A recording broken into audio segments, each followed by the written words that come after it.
eventually people are going to say, what the hell is going on? No matter how far you go into the dark, when you flip, you go exactly the same place to the light in our galaxy. Everything. Because everything is in balance. Everything is a polarity. I think it's just going to get weirder and weirder and weirder, and finally it's going to be so weird that people are going to have to talk about how weird it is. What the hell is going on, people? We are so back. We are so back. It's been a couple of days, and I have to apologize. I had Darth Josh hosting the show, the last couple of shows. That's okay. We need a substitute sometimes. We need a little bit of a fill-in. Someone should have just told the guy that all you needed to cheer up was a fresh fade. We just had to get the fade redone, and we feel $1 million.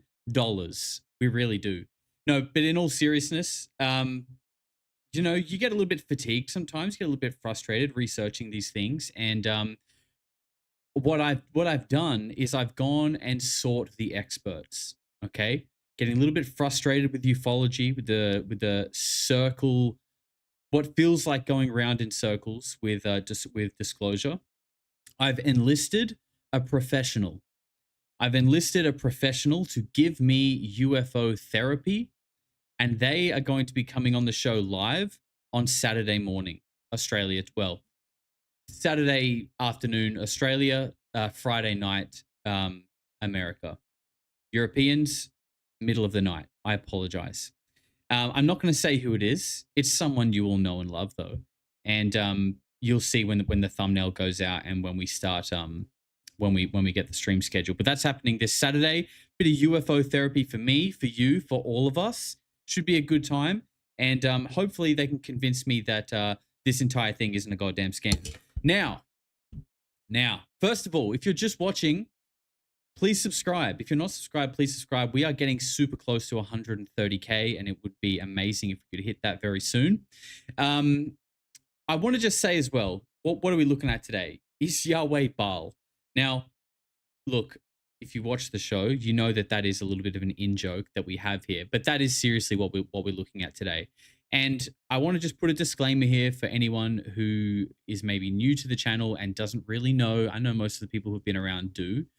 That on this channel, I explore things that I am unsure of, that I don't know the answers to, right? Like, that's what this is. So just because I'm asking a question or considering an alternative perspective doesn't mean I believe it, and it doesn't mean it's true.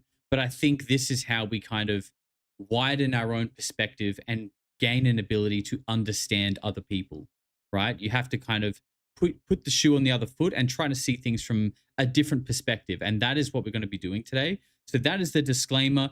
This is all about just honest, curious questioning, because this is something that people have spoke about for a long time. Yahweh being Baal. I always thought it was funny. It does sound funny, and it can be funny. But maybe there's also something to it. Maybe there's something to this sort of Gnostic worldview that I'm hoping we can explore today through a handful of clips. We're going to be watching a couple of videos as well that I think you guys will enjoy. But this is just meant to be a fun show.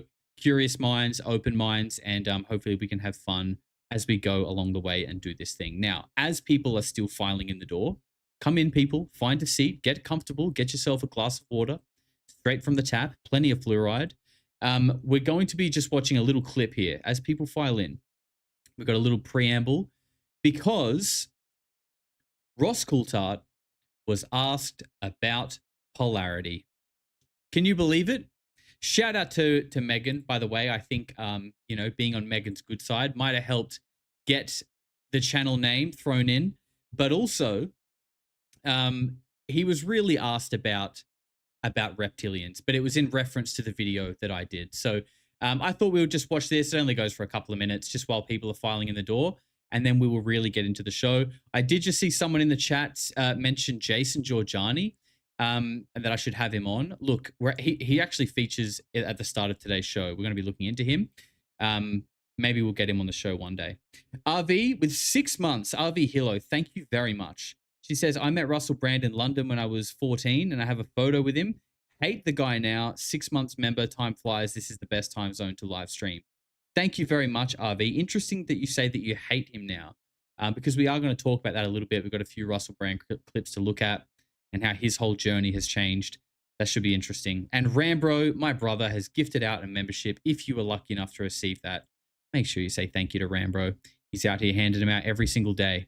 Okay, here we go, people. We're going to start this off. Just a short clip. Ross Coulthart gets asked. And by the way, I just want to say this as well. I don't watch as much News Nation these days as I used to. It's not even necessarily a conscious thing. I just find maybe it's not on my algorithm as much, and maybe I'm just watching other things as well. But this just happened to pop up, and it was live premiering. And I just thought, oh, I'll check it out. I'll listen to see what Ross is up to. What are people talking about? So I had this on live, and I was just sitting there, kind of like minding my own business, half listening. And then I start hearing them talk about polarity. And for like 2 or 3 seconds, my brain just kind of went like, wait, what the fuck is going on? Like, what am I listening to? They're talking about me? What the hell? It was an odd moment. Anyway, here we go. All right, Russ, we have an email from Jake.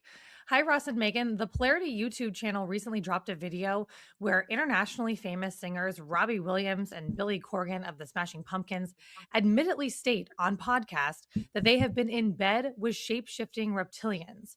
Britney Spears also speaks about an encounter where her date, quote, looks like a lizard. And despite the laughter from the audience, she remains staunch about her story. Firstly, as both of you also qualify as celebrities of equal stature, have you had similar encounters with reptilians? Secondly, do you think of Robbie and Billy's stories, and have your sources come to you with similar accounts from the entertainment scene? Love your show and keep fighting the good fight for Disclosure Day. Jake. Okay, so I've actually spoken with Robbie Williams, and I know he's a total UAP, UFO fascinated person. He's had his own experiences. And yes, he did speak actually on Melbourne radio in Australia. He spoke about an encounter with a woman he had in bed with him when he was a younger man, before he was married, who allegedly shape changed in bed in front of him. And I actually have an excerpt from that interview. It was on an Australian radio show in Melbourne in March this year. And he said, let me tell you this. I was in bed with a woman, right? I'm lying on the pillow and I'm looking at her face, right? Her face turned into what I could only describe as a reptilian. I lose it. My face went, oh my God. She looks at me and says, I'm not a reptilian. Now, I haven't had an opportunity to ask Robbie about this. I'm actually going to give him a call because every time he comes to Australia, he's very, very keen to catch up and talk about UFOs. And I'm always, every time he comes to Australia, I'm on assignment in America for News Nation. So hit me up, Robbie. Just hit me up. I'll make time for you, mate. We can go get a beer and we can talk about reptilians all night. Hit me up, Robbie. I'm hoping that when his tour comes, hopefully later this year, I can finally catch up with him. There's also Billy Corgan, who's from the Smashing Pumpkins. I think he's the most constant member of the Smashing Pumpkins. Mm-hmm. And he has, in a vague way, talked about paranormal experiences. And he described being with someone who was a record industry executive or somebody who was in a professional senior role in the music industry and witnessing, quote, a transformation I cannot explain. He was talking to Howard Stern on radio, and Corgan admitted he'd seen it happen. He said he was completely sober, said the event happened twice with the same person, expressed reluctance to share more details, citing embarrassment, fear for his career, concern for his loved ones. He noted he wished it had been someone famous, but he wouldn't name the individual. He said, I think that's the diversion tactic. This is just my opinion, people. But you know what I think? You know who I think it is? And I think that's Billy's little, like, I can say this because I'm going to say this. So it kind of like protects me and hides their identity away. I think it's Tila Tequila. It, quote, demons exist. They are real. They are reptilian. That's why the Bible says Eve was seduced by a snake. Substitute reptile for snake. He also said the encounter slightly. A lot of reptiles in mythology. A lot of reptiles in mythology. God damn it, I lost the spot. The Bible says Eve was seduced by a snake. Substitute reptile for snake. He also said the encounter left him in physical pain for days afterwards. Now, what do I make about this? I'm mindful of the fact that approximately 4% of American adults, that's roughly 12 million people, have endorsed the idea that shape-shifting lizard people control the world. Yep. And this is very much an argument that David Icke, a controversial British commentator, has been pushing for years. I've never known quite what to make of the reptilian story because I've never seen, in answer to your question, I've never seen any direct evidence of alleged reptilian transformation myself. What do you mean by saying direct that way, Ross? What does that mean? I haven't seen direct evidence. The way he said that implies he's seen indirect evidence. Am I reading into that too much? I'm not going to embarrass the guy because I know him and I actually quite like him.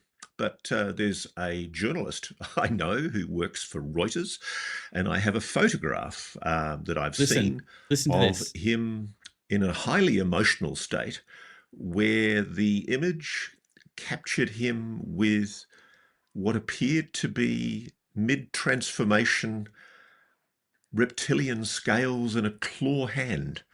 And I've never known quite what to make of it. Was this just a... I'm sorry. What did you just say, Ross? A reporter, was it a reporter for Reuters, has been photographed with a transforming into a reptile. Like, is that basically what he just said?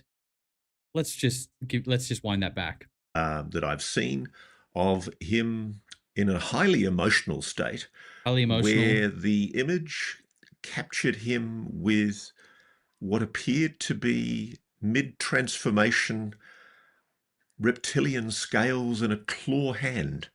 And I've never known quite what to make of it. Was this just a fault of the camera?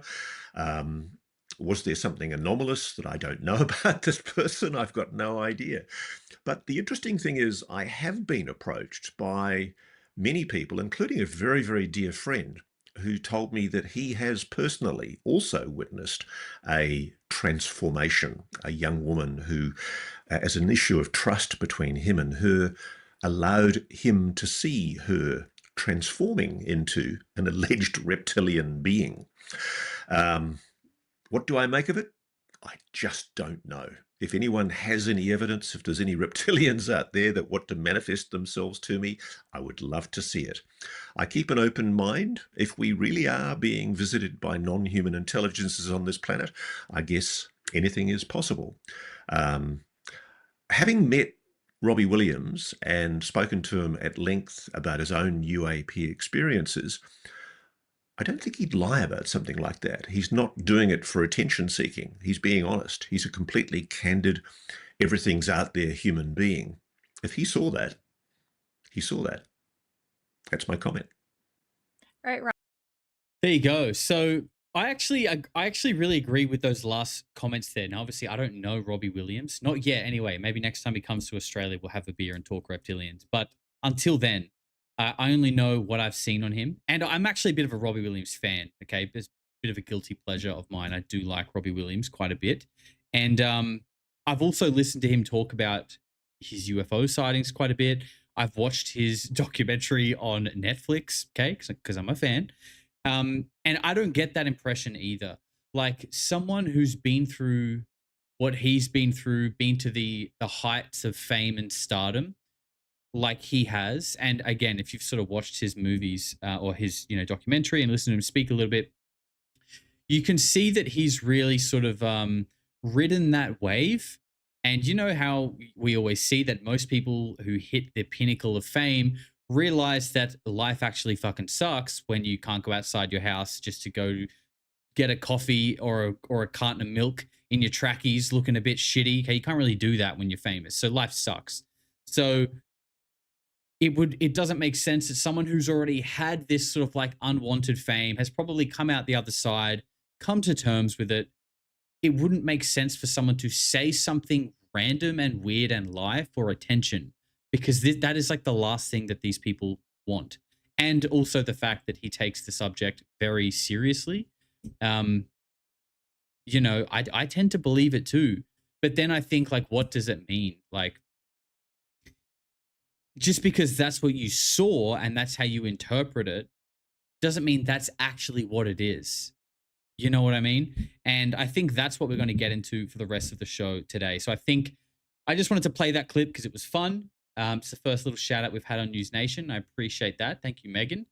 And we're going to get into the rest of the show, which is really about exploring this idea that Yahweh, or God, the God that we have been brought up to worship, and I think this can apply to any religion, right? This religion of like idolatry, okay, worshiping like a figure. And is that like that system is the corruption? That is like the inversion of what God actually is. So this isn't about saying God is the devil. It's about saying, have we been misled into worshiping a God that is actually malevolent and significantly different to like the creator, the creative force and the life and consciousness that flows through all of us, right? Is there a difference there? That's what we're going to be exploring today. Now we're going to kick it off with some posts about Jason Jorjani to kind of ease our way into it. But let me just catch up on these super chats. Sticks and Stones with 7 months says, I once was called a weirdo. One thing was very clear, though. In a sense of duality, I do watch Polarity, and non-weirdos were quite few so. I love it. Thank you very much, Sticks and Stones, for the 7 months, my brother. Appreciate you. David Bukowski says, hey, Josh, much love from New England. You should check out Arizona Wilder. I put a link in your community chat, Reptile Shapeshifting. Thank you very much, David. I appreciate the super chat. We have done a reaction stream, two-part stream, actually, 2 streams to the Arizona Wilder interview. Switchblade 6, welcome, you little freak. Tom Ives says, when can I get some Nordic alien booty? Hopefully soon, my friend. Hopefully soon. S-Tone says, reported for antisepticism, an agent is on his way. The agent arrived a long time ago, sir. Thank you. Stevie gifted 5 memberships, and so did Pinky Parker. That is 10 new freaks that we have just collected without their consent, by the way. They've just become members without even asking. And let's get some love in the chat for those people, and for Stevie and for Pinky Parker. Thank you guys very much for the generosity. Prison Mike with 4 months says, thanks to Meghan Markle for the shout out. Love you, Josh. Yes, shout out to Meghan Markle from News Nation. We appreciate you, Meghan. All right, let's do this. Jason Jorjani. This is where we're going to start off, and we're starting here with a little bit of a sidebar. But I just think Jason Jorjani is such an interesting character in this whole story. First of all, he's very compelling and engaging to listen to. He's one of the few people who I can listen to like a 3-hour podcast and at the end still be ready to keep listening to him. He has a very good way with words and the ability to kind of go on a tangent and still kind of bring it back home without feeling like you got lost. Excuse me. So, and, you know, he's written some books on Nordics, actually, and we're going to look at that in a little bit, but not on Nordics, but, you know, the idea of these Nordic beings is very much part of his philosophy and his worldview, that this is real. Excuse me, sorry. That there is like a breakaway civilization built from like the Nazis that were transplanted into America through Operation Paperclip. Like he has this very extravagant worldview. He believes Roswell had to do with Nazi technology. And he also did this, okay? So this is December the 28th, 2025. He posted a picture of these 4 generals. All look, okay, that looks Navy to me, but the other 3 seem to be Air Force. So you got a 4-star, 2-star, 2-star, and then this guy. I'm sure he's important as well. I don't recognize him though. And this is what he said. Gentlemen, you have 18 months at most. After that, all the king's men won't be able to put it back together again. And what he's referring to here, as you can see in the tweet reply, is legacy program, gatekeepers, and UFO disclosure. This is about you know, he's saying the clock is ticking for you to come forward and sort of open it up about UFO disclosure. This is what he's saying. You have 18 months at most, and then all the king's men won't be able to put it back together again. This is in December, and obviously one of these people is General Neil McCasland, who's now missing. So is this a lucky guess? Does this guy know things that we don't know? Because he very much believes that like the programs that these people are gatekeeping, UFO disclosure, is basically a program that was founded in this kind of like Operation Paperclip Nazi transplant into America. This is where this stuff began. And, you know, we spoke about it on the channel before. We know like Werner von Braun headed up, I think it was the Marshall Flight Space Center. So like he was the first chief, I think it was like mission design architect. I can't remember the role right now, but he was the first one. Like this, the foundations of NASA are built from Nazis. So there's that, right? Let's keep going with Jason. Now he actually just also retweeted that after McCasland went missing. And this is what he said. Reminder that I warned General McCasland and his associates exactly 2 months before he disappeared, in quotes. The date on this post is 27th of December 25. The good general was reported missing on the 27th of February. Do you all want to disappear? Get serious, gentlemen, now, not the day after tomorrow. So again, it makes you start wondering, like, what does this guy know? What does this guy know? You know, he's tweeting out these ominous tweets to these generals. One of them ends up going missing, right? But he also writes books about Nordics and does posts like this as well with this kind of imagery, right? So this, I'm just going to read a small excerpt here. The so-called Nordics are beautiful Northern European-looking people, often the height of basketball players who many witnesses and contactees claim are the pilots of UFOs. As we shall see in the first section of this chapter, there have been as many reports of them as there have been of more alien-looking greys.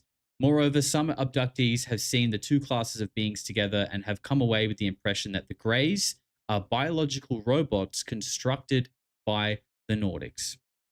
I'm just going to scroll down. We're going to read the bottom half here. The June 2021 UAP report released by the US government is the beginning of a process of preparing the public for a fake and putatively full disclosure sometime within the next several decades, wherein these Nordics will be presented as protectors of humanity from the malevolent entities responsible for abductions, implants, and mutilations. This is from one of his books, by the way.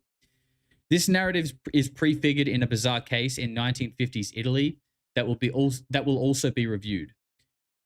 The second section ends with a hair-raising case of a contactee who was brought aboard a craft piloted by Nordics who were speaking High German to one another. The third section of this chapter investigates the origin of the Nordic master race that deceptively claims to be originally from Venus or the Pleiades or wherever else. These Nordics and their advanced propulsion technology are identified as the product of a breakaway civilization. This is from his book, Closer Encounters, okay? So it's what I find interesting here, okay? You're going to see how we're going to start rolling into the actual topic of this show and what was in the caption and the thumbnail. First of all, I just think it's interesting that this guy somewhat predicted like danger for one of these Air Force generals and, talking about breakaway civilization, UFO disclosure. He's also writing about Nordics. He's referencing that these Nordics are from Venus, okay? Venus. And Jason Jorjani is also very famously, look, I don't want to put words in his mouth because I don't fully know, but I'm pretty sure he would call himself like a Satanist, right? Or a Luciferian. And this is where we're sort of going with this show, is because these two terms, depending on what like mythology or ideology or occult work you're looking at, Lucifer and Satan seem to kind of overlap in different lines of thinking, right? Sometimes they mean the same thing. Sometimes Lucifer is like the antithesis to Satan. It's difficult to understand, right? So again, I want to preface all of this show with the fact that like I'm looking at this stuff inquisitively and curiously, and I don't have all the answers, but I do think it's very interesting to look into. So this guy, Jason Jorjani, tweeting about missing Air Force generals before they go missing, referencing Nordics, referencing Venus, okay? Also saying this. So this is a speech, the little clip Trump put out at Easter. On Easter Sunday, we celebrate his glorious resurrection and proclaim, as Christians have done for nearly 2,000 years, he is risen. Through the pain and sacrifice of Jesus on the cross. So we don't really need to listen to it, but I'm just showing you it's a very like pro-Christian and I guess like positive message, right? Like even if you're not Christian, you can't say that this is like, you know, he's not stoking hatred. He's not saying open the fucking strait in a tweet to Iran. You know what I mean? Like this is, I think, just objectively a very just a positive message. Okay. Okay. So then let's look at what Jason Jorjani has to say to it. This is unequivocally Christian nationalism. As the first and only true American philosopher, he's referring to himself there, this is not a discourse that I can support. It certainly won't make America great again. America owes its greatness to Prometheus, Mithra, Lucifer, not Jesus Christ, the great Satan.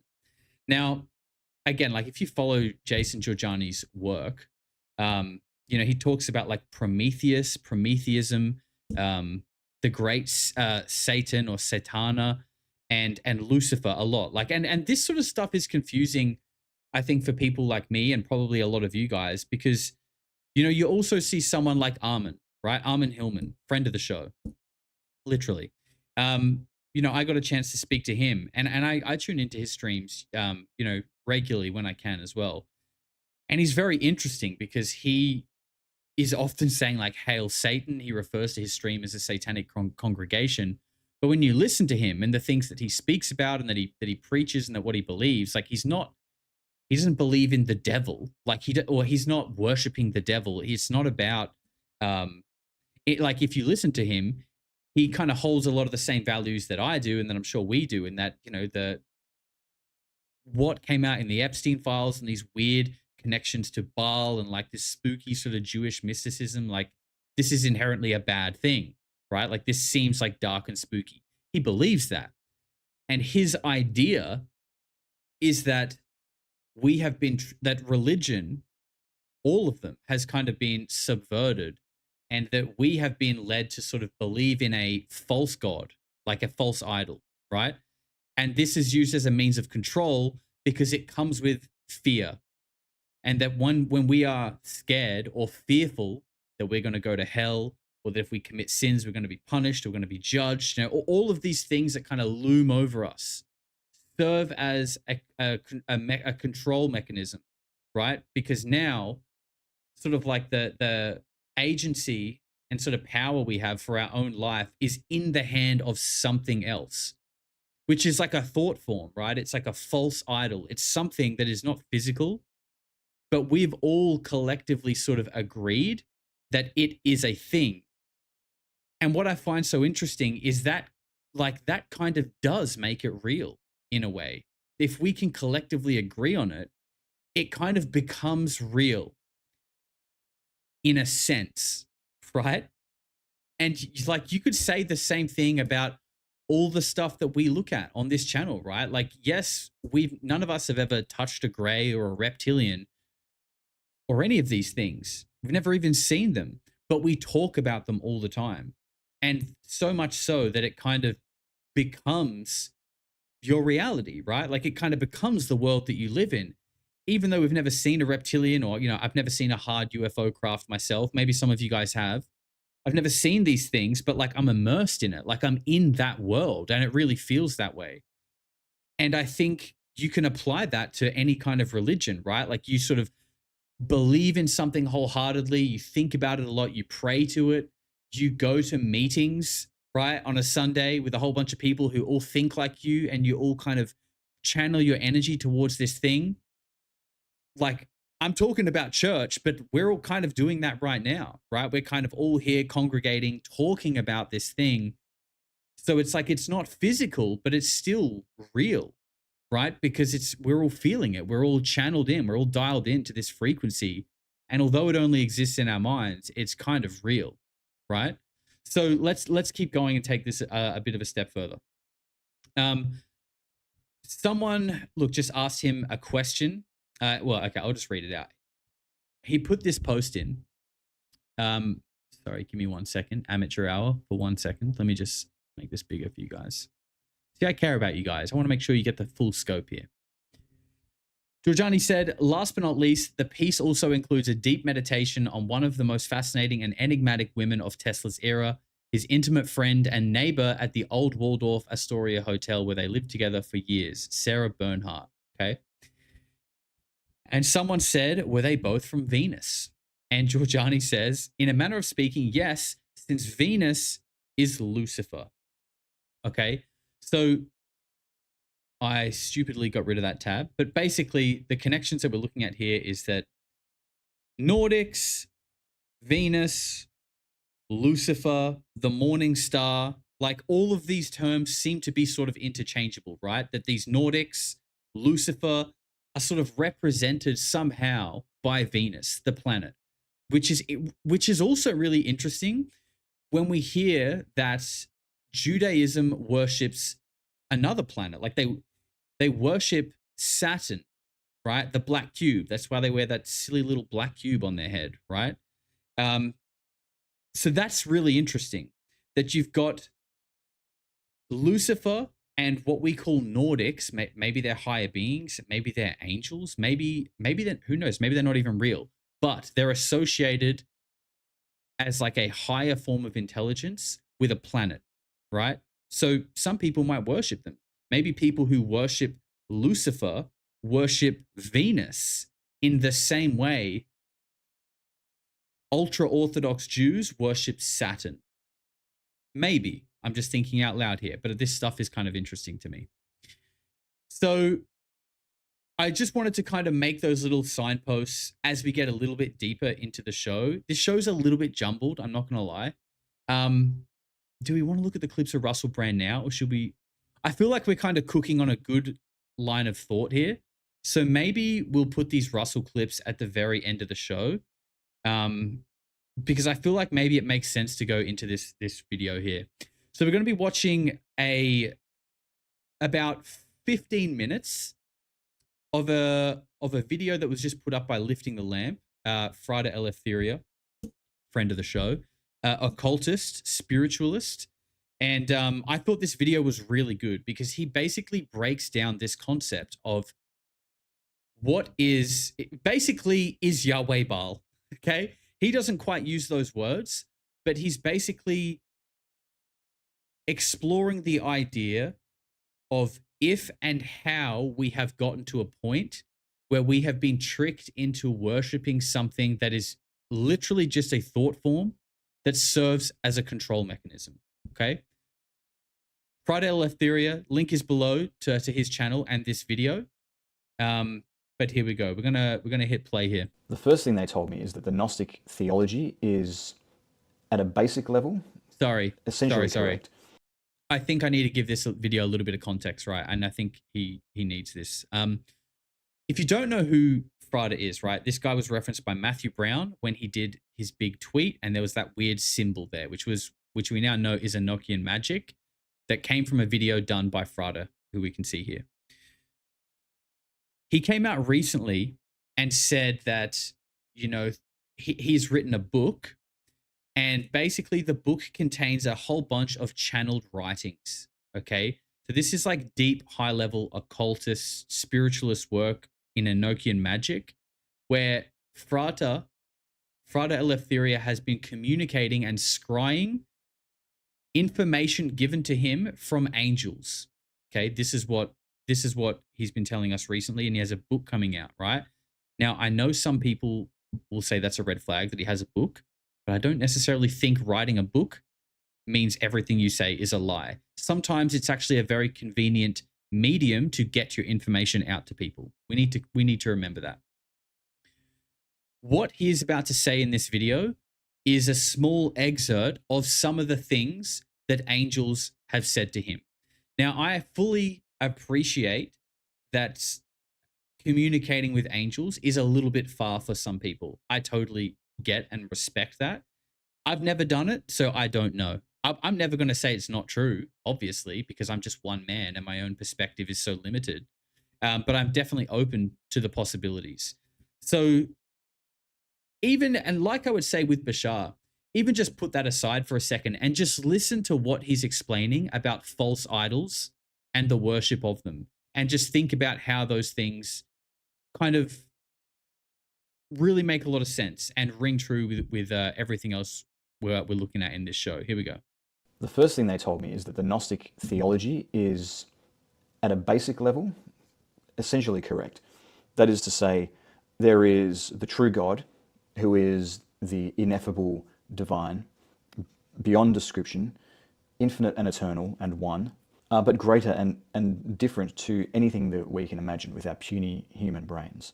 And then, in contrast to the true divinity, the true God, there is also a false God, an imposter God, a demiurge. And this demiurge is the distorted, imperfect reflection. Demiurge, friend of the show. Of the true God. And he does indeed oppress the human race by keeping us ignorant of our divine nature, and keeping us trapped in a prison reality of sorts.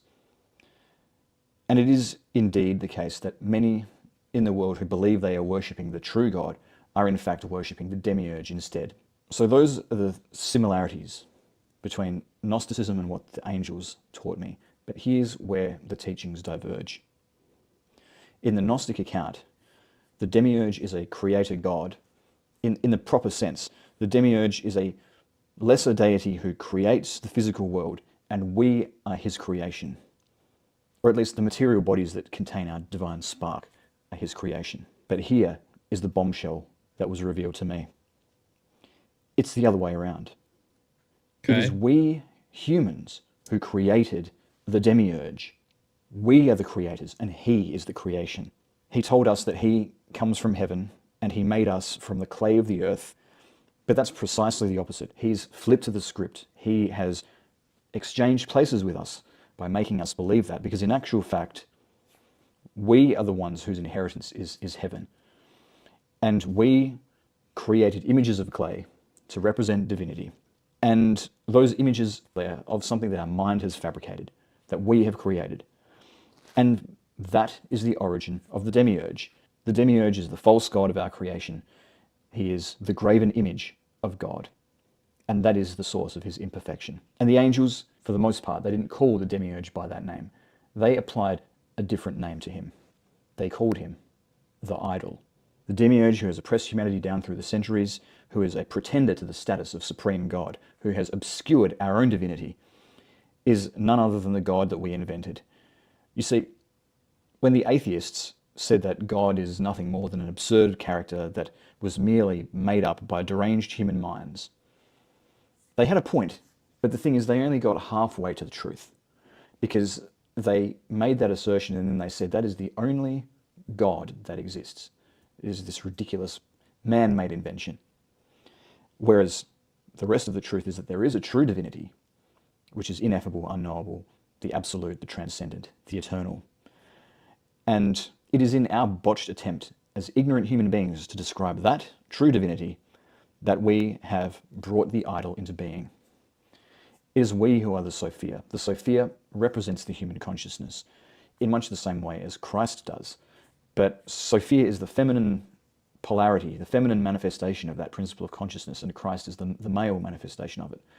But they're both pointing to the same thing. And so when the Sophia in the Gnostic myth gives birth to the demiurge, that represents our own consciousness, our own creative power, creating this image of God, and then mistaking that for the truth. And so what the demiurge really is, what the idol truly is not a god at all, really, but a thought form, a tulpa that has been created by some dark priesthood sometime in the distant past.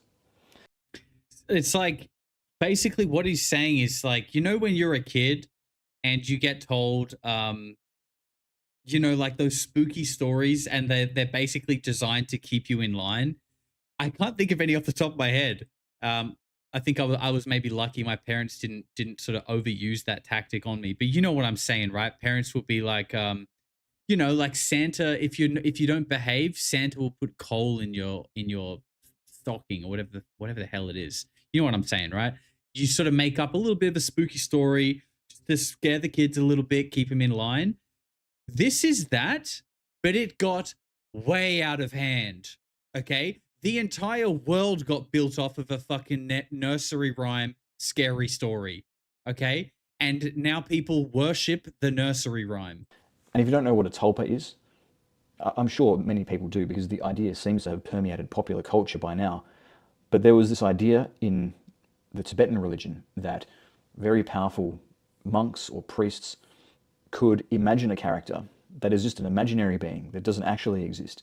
But if they pour their belief and their will into this made-up character, it would become real. It would become a real being made from human thought. Another name for it, or an analogous concept, might be a thought form, or perhaps an egregore. And you know what's so interesting about this as well is, you know, he's saying that it becomes real. Like the more a collective group of people kind of agree on something and talk about it and think about it and pray to it and really let this idea consume their life and their mind, and maybe then they even start creating, you know, like depicting it, right? They start depicting it. They start creating idols. Now it looks like, you know, a humanoid bull with horns, or it looks like, it looks like Jesus, right? Like now we have a visual to personify it in our minds.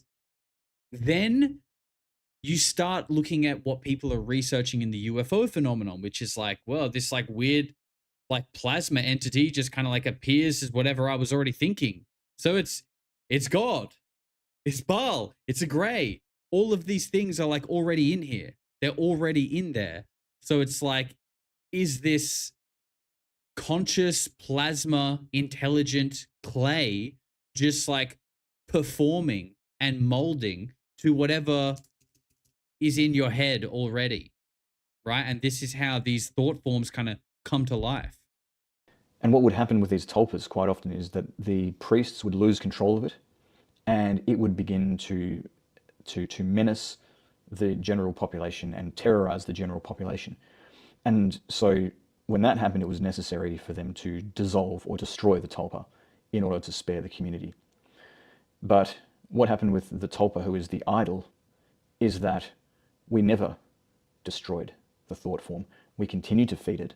We continued to give it our belief and our faith, and it continued to grow, and it became more and more powerful over the centuries and the millennia, and it has become a true tyrant over the human race in that time. And it has given rise to entire forms of religion. It has created the scaffolding for entire empires of oppression that have kept humanity down through the centuries. And I'm going to explain what I mean by that as this video continues. But before I do that, I want to just go back to something I said before about the tulpas and the fact that even though they terrorized the community, there was a way of stopping them, of dissolving the thought forms back into nothing. And so I think the key takeaway from that is this false god that we have worshipped as the true God, this idol, is not this cosmic being of immeasurable power that we're helpless in the face of as it keeps us enslaved. But it is a nothing. It is really a non-entity which amounts to nothing without the belief that we give to it. And so it is not unlike one of the gods in the American Gods series by Neil Gaiman. So the big takeaway is this false idea of God that we have is the God of our own creation. And what human beings can create, human beings can also destroy. At a deep, unconscious level, we know that there's something wrong with the way that we understand God. We know that in some sense we are being controlled by religion, that something isn't right about what religion is supposed to do for us versus what it actually does. And we sense that we are suffocated by these oppressive systems, and that religion is a part of that. And that the Gnostics certainly recognized this when they created their teachings on the demiurge.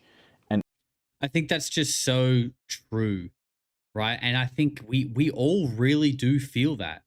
I mean, I wonder what people who are fully like religious and go to church regularly think and feel about this. But I think most of us sort of look at, let's just say like, let's just use Christianity as an example, Christianity. I think all of us would agree that like the teachings of Jesus, right, of like being a good person, living righteously, good like moral values, like no one would argue with these things, right? These are obviously great standards to live by that you can model your life off. But something about so it's like, okay, but why do we need the church then? Like why does it just feel odd? Something about it feels a bit like strangly, like it's choking you, like it's more taking from you than giving. And it feels like religion and God and all of this type of thing should actually, if anything, you know, you should get more from it. That didn't really come out how I wanted, because I don't think like, not in a way of a sense of entitlement, but in a way of like it enriching your life. That's what I'm trying to say. You would feel like it should enrich your life far more than it does. But maybe it does for people who are in the church. See, this is the problem I have. This is the problem I have, guys. First of all, I can't help but see things from 7 million perspectives at once. And then when I think I come to a good conclusion, I think about a different perspective, and now I'm back to square one again. Okay. The one thing that I can't escape is that basically your world literally, like, after everything that we talk about and the rabbit holes we go down and come back up out of, the one thing that I cannot get past still is that your world, the way you see it, is purely just based on the things that you surround yourself with and focus on. And I can't get past that. I think this is a really complex thing that, I mean, I definitely don't fully understand it, but I definitely can see it and I can feel it. And it sometimes, like, it makes me question myself a little bit, you know, like recently when I'm feeling a bit frustrated, when I'm feeling stuck with the things that I'm investigating, I then start going like, why does it even matter? Like, what if I decided to go and be a horticulturalist, right? And tomorrow I just started studying plants, went to uni, just became a plant guy, full on. I reckon within 3 months, I probably wouldn't think the world is ending. I probably wouldn't even care. I'd probably just be so into plants that plants would be all I care about. And I'd be just going to plant shops and looking for my next plant. Do you understand what I'm trying to say, people? Like, all the things you care about are just all tucked within the scope that you're choosing to look at reality with. So if you really don't like it, move your scope, is what I'm trying to say. We got there in the end. This is indeed a recognition of the existence of the idol. So the idol is the mental image of God that we create that is imperfect. There's a representation of the true God, which we pour our belief into, and it turns into its own independent thought with its own volition. And then, because of the nature of that thought form, it comes to oppress us. And this happens through the oppression of authoritarian religious structures.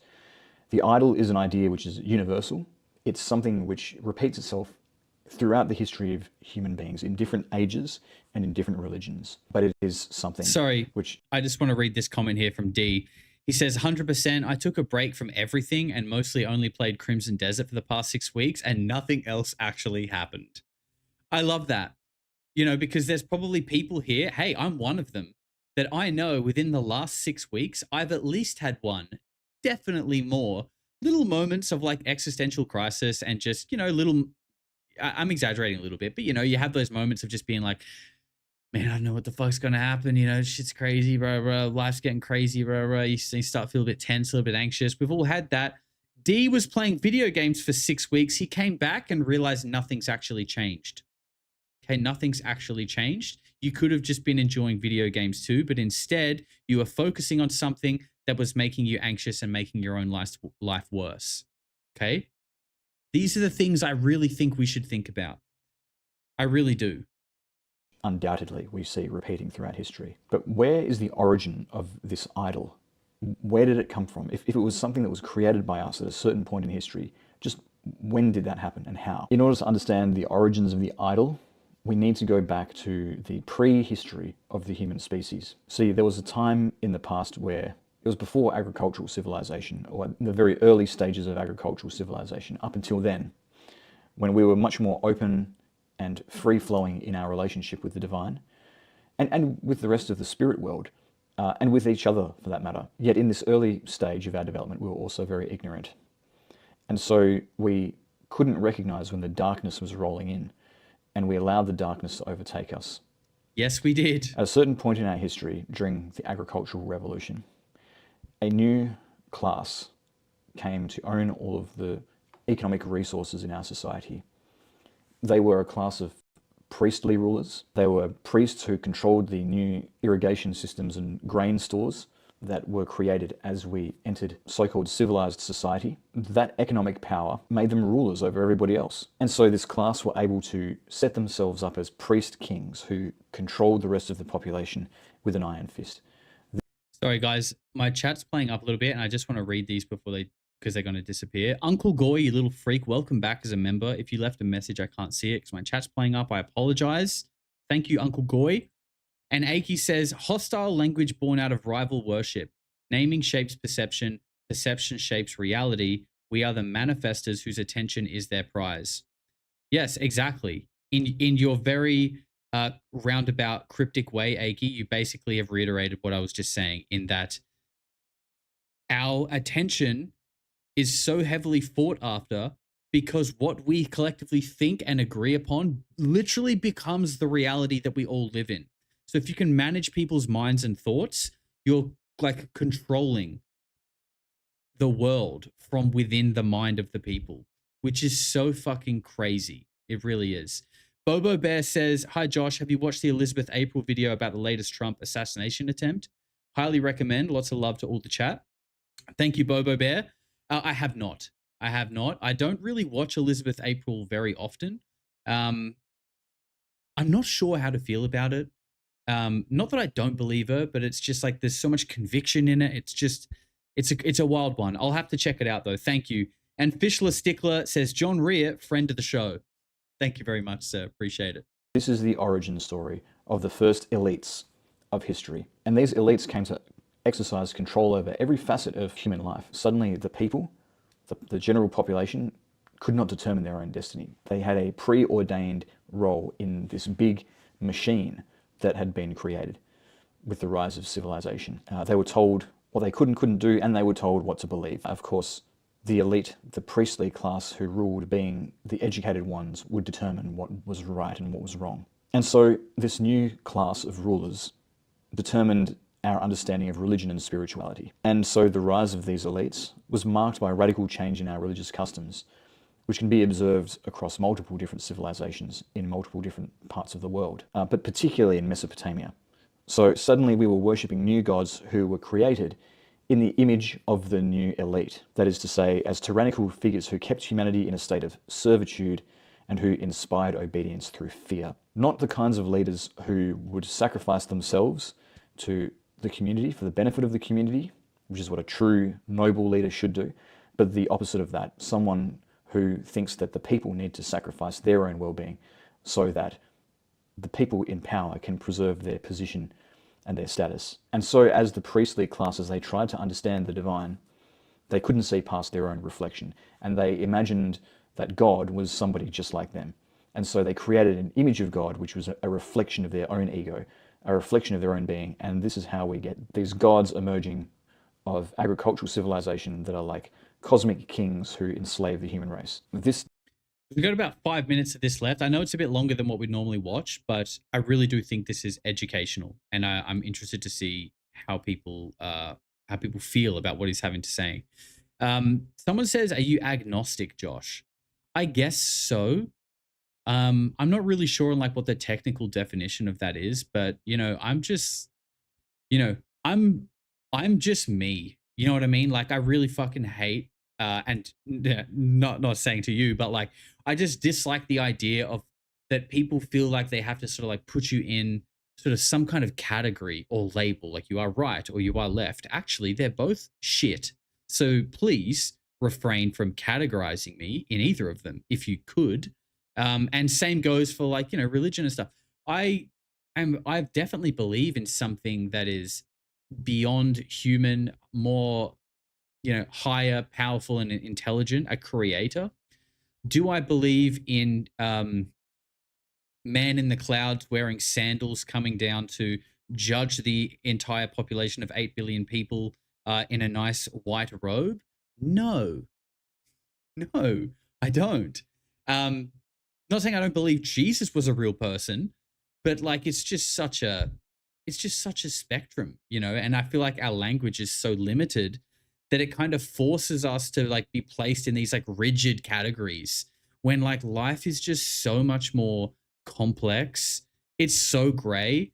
And I just hate the idea that like, it's like, no, you're black or white. It's either this or you're that. It's like, bro, wake up, ascend, and see below that it's very complex and a wide scope.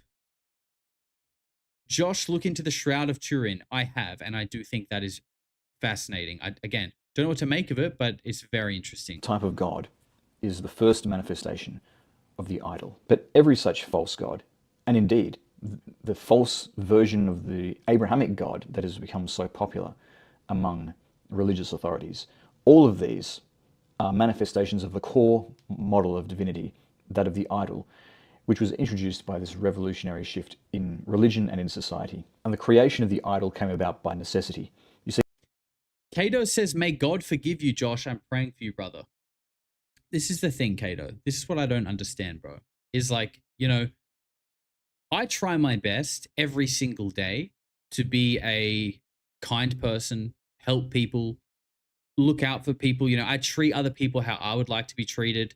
I like to think that I'm a good person. I definitely make an effort to do so. You know, I consider how other people feel, try to be empathetic, right?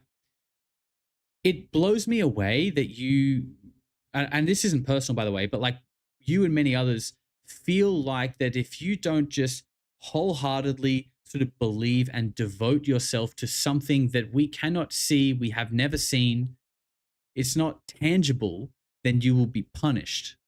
You'll be punished for believing something that there is no proof for, right? That you will be punished. That doesn't sound like the same, you know, loving.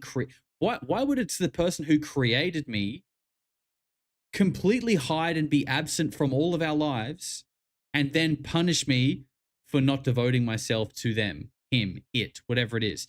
Do you understand what I'm trying to say here? It's not like, I believe in a creator, and I believe that the consciousness and the life that's flowing through all of us and everything is special. But I don't believe in like a man who is going to judge me. Like, I don't think it gets so, you know, when you start getting into the semantics of the words, like, is it a man? Is it actually a judgment, or is it just like a review of your life? Like, you know, it gets so weird and nobody really knows. But I just find it strange when people think I need to be saved, because I would like to think I'm a good person. So if good people need to be saved, if good people are going to be punished, banished, burnt in hell, whatever the hell it is, then what the fuck's that about? What kind of system is that?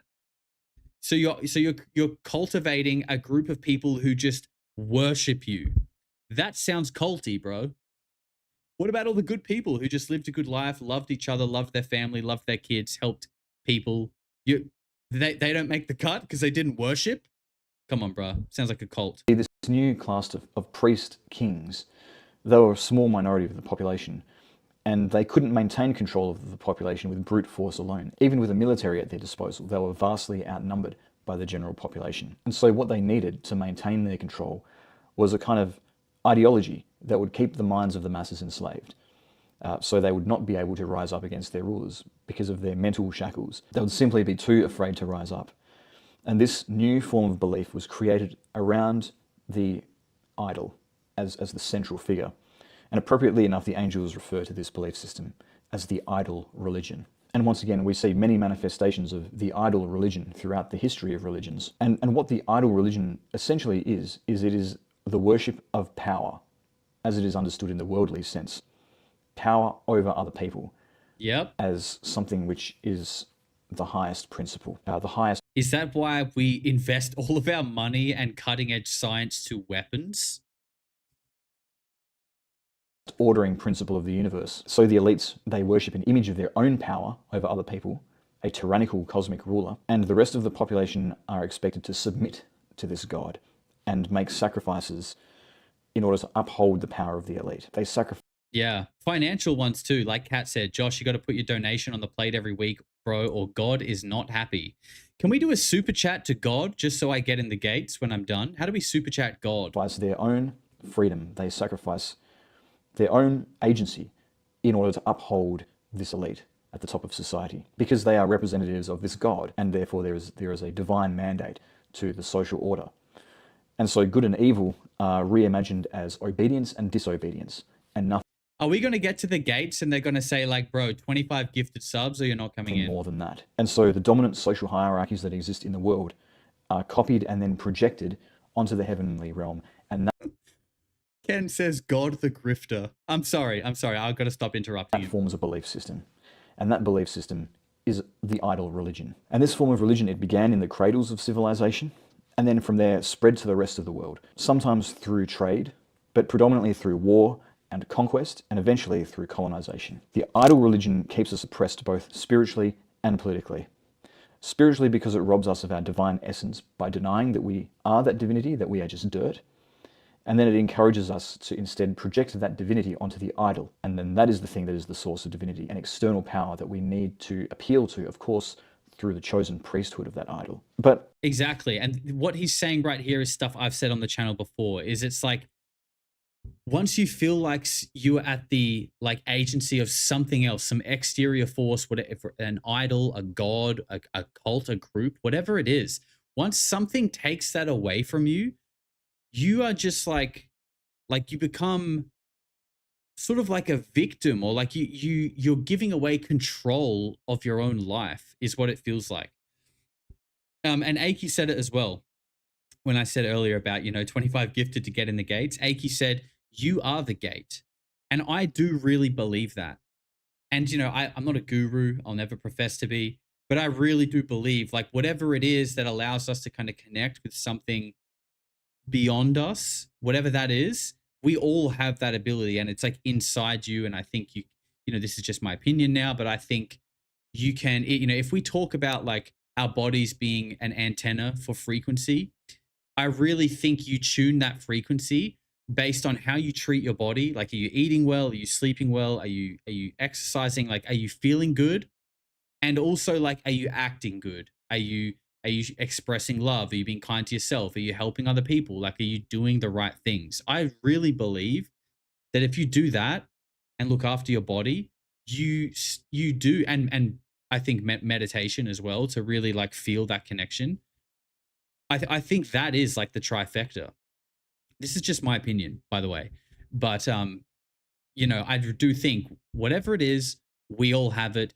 You don't need to do 25 gifted subs to get it. Trust me. The idol religion in its various manifestations throughout history has not only kept us spiritually oppressed in this way, by denying us our true divine nature and therefore denying us the freedom of our divine nature, but it has also kept us politically and socially oppressed as well. It does this by providing the soft power basis for tyrannical forces to achieve and maintain political power. The idol religion is always wedded to authoritarian political power structures. It's dependent on them for its own existence. And that is part of the way we're able to begin to recognize various manifestations House of the of idol Cards, religion, which I'll go into. But I want to just touch on another interesting point with this teaching from the angels, which is that it reveals the true nature of idolatry as well. Idolatry is not just about worshipping a false god or making an image of a deity, but it is something much deeper than that. What an idol is a representation of divinity, an image of divinity versus divinity itself. We create images of divinity, we create models of divinity, concepts of divinity, including the monotheistic God, including even more abstract versions of the divine principle, in an effort to explain that transcendent reality of the divine in terms or symbols that are familiar to us, that our mind can digest and grasp onto. Yet those who have wisdom understand that whatever ideas we have about God can be and must be imperfect representations of that ineffable divinity. That whatever God is, our ideas about God do not perfectly describe it. They merely point towards it, towards something that is beyond the grasp of our intellect. However, many people in ignorance mistake the image for the real thing, or the incomplete description for the complete and perfect description of what God is, something that we can know, some definition of God that we can be comfortable with. So for example, such people might see the description of God as the Father, and rather than recognizing that as a metaphor, that God is that which created us, that God is that which provides structure and order in the universe, and that structure and order allows us to thrive as individuals. And in that sense, God is like a father. People take it literally. They think that there is a literal sky daddy who's sitting on a cloud Sky daddy? somewhere, getting ready to deal out rewards and punishments based on who has or hasn't offended him. And so they take the idea of God the Father literally. This is idolatry. This is setting up an image of God and believing the image to Can we get 20 gifted subs for Sky Daddy? be the real thing. I think I've heard breaking news coming out of the Middle East that if we get 50, we're only 50 gifted subs away from the Messiah returning, people. We need 50 gifted subs and the Messiah will come back. We're only 50 away. This is the true essence of idolatry. The true idol is the mental image of God that we create. And instead of using that to see something beyond thought, we stop at thought, and that is the thing that we worship. We worship our own ideas about God rather than God itself. And that is the essence of what the idol is. The physical graven image that we may or may not create to give a physical expression to that idea is secondary to the mental act, which is where the true idolatry occurs. So Frada's laying it down. You know, it's essentially it's in our head. Like, it's in our head, but that doesn't mean it's not real, because if everyone begins to collectively understand this concept, agree upon it, give energy, thought, and time to it, it actually becomes real. Not in like a tangible physical sense, but it becomes part of our waking reality. Just like Greys and reptilians and Nordics are kind of part of, you know, most of our waking reality, because we're interested in this stuff. We look at it all the time. We've never seen it. We can't prove it, but we're in that world. We are in like the UFO world, right? These things are part of our reality. And I think the same thing here is happening, or has happened for a long time with religions, potentially. Okay. Now we're going to move over. That was it from Frada, by the way. Link to his channel is below. I think he does some really interesting stuff. So go and check him out. Show him some love. Now, the next part of the show is we're going to just do a quick little swoop here to Michael Aquino, okay? Because this is what I want to. The one thing that's interesting about Michael Aquino for me, our resident eyebrow model, yeah. One thing that's interesting about Michael Aquino to me is when I first started talking about him on the show, probably about a year ago now.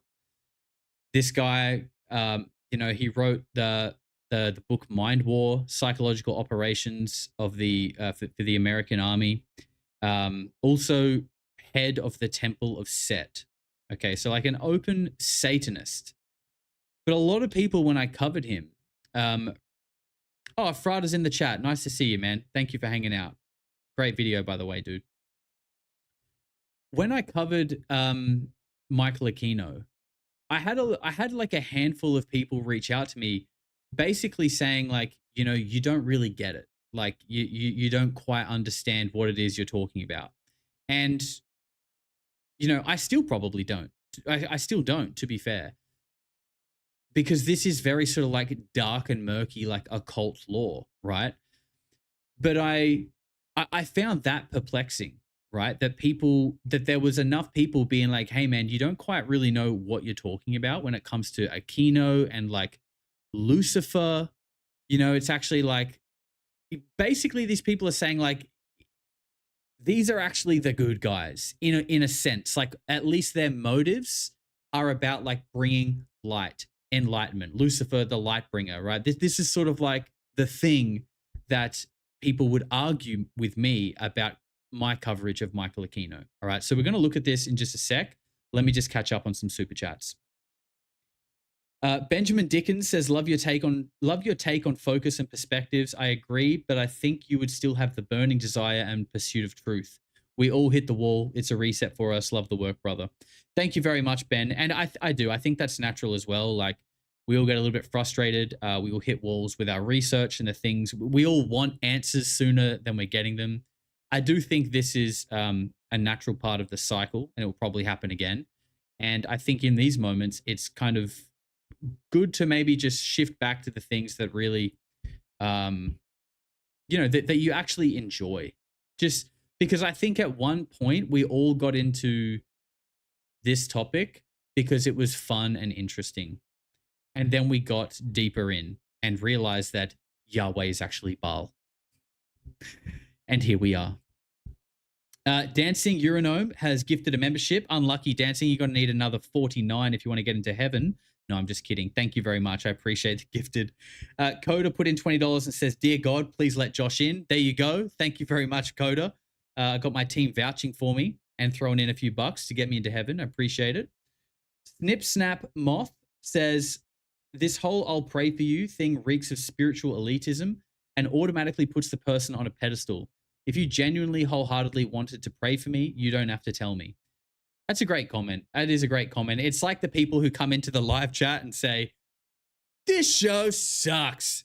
You guys are all crazy. I can't believe you're watching this. Meanwhile, they're sitting there watching it, typing. It's odd behavior, people, but these people do exist. Thank you very much, Snip Snap. John Anthony's gifted 10. Now that will get you into heaven. I think 10. I think we can pull strings and get you into heaven with 10. Thank you very much, John. Always supporting the show. Yvonne has gifted 1. Thank you very much, Yvonne. I appreciate you. Uncle Goy says, sending love and light. I know things are tough for everyone, so we got to hang in there. I may come back to Discord after my healing journey. Just needed a social media detox. Much love to the Goys. Thank you very much, Uncle Goy. And I think we could all do with a bit of a detox at times from social media or just like a dopamine detox. So I get it, man. I get it. Hope you're doing well. And Skinny 4406 has gifted 5 memberships. Thank you very much, Skinny. I appreciate that. And I think we can get you into heaven with a fiver. Appreciate you. Okay. So Michael Aquino, friend of the show. This is what this post says. We're not going to read all of it. Don't worry. Meet your PsyOps and mind warfare creator and open Satanist, Michael Aquino, PsyOp research and analysis team leader from the 7th Psychological Operations Group of the United States Army Reserve. From 1969 to 1990, Michael Aquino served in the U.S. Army Reserves and was a psychological warfare specialist. He also worked for the Defense Intelligence Agency as a program analyst. Aquino, most importantly, was an open Satanist and worked together with Anton LaVey, who is the founder of the Church of Satan itself. He later started his own satanic church known as the Temple of Set. So that's interesting as well. This guy worked for the DIA as a program analyst. Like, these terms are so broad, right? Like, I feel like a program analyst could be so many things that are beyond what we would maybe first think a program analyst could be, especially given his history and his background and all that kind of thing. But I thought maybe, look, we'll take a look at this video quickly for anyone who maybe is unfamiliar with this guy. It goes for 8 minutes. We might not watch all of it. Let's just see what we get. Aquino and his wife, you are a lieutenant colonel in the United States Army. Correct. Now, and how does the Army feel about you being head of the Temple of Set? The Army has known about my religion for the entire span of my Army career, which began in 1968. And there was a reasonable amount of curiosity, as there has been all the way along, with what exactly is this strange and unusual thing. And I've talked about it in much the same way that I've talked here today on your show about it. And other than that, the Army has paid very little attention to it, the same as it would to anybody who is, say, a follower of Hinduism or of Buddhism or any other slightly unusual religion today. So you just go about your army duties and it's fine and That fucking hair is strange and unusual.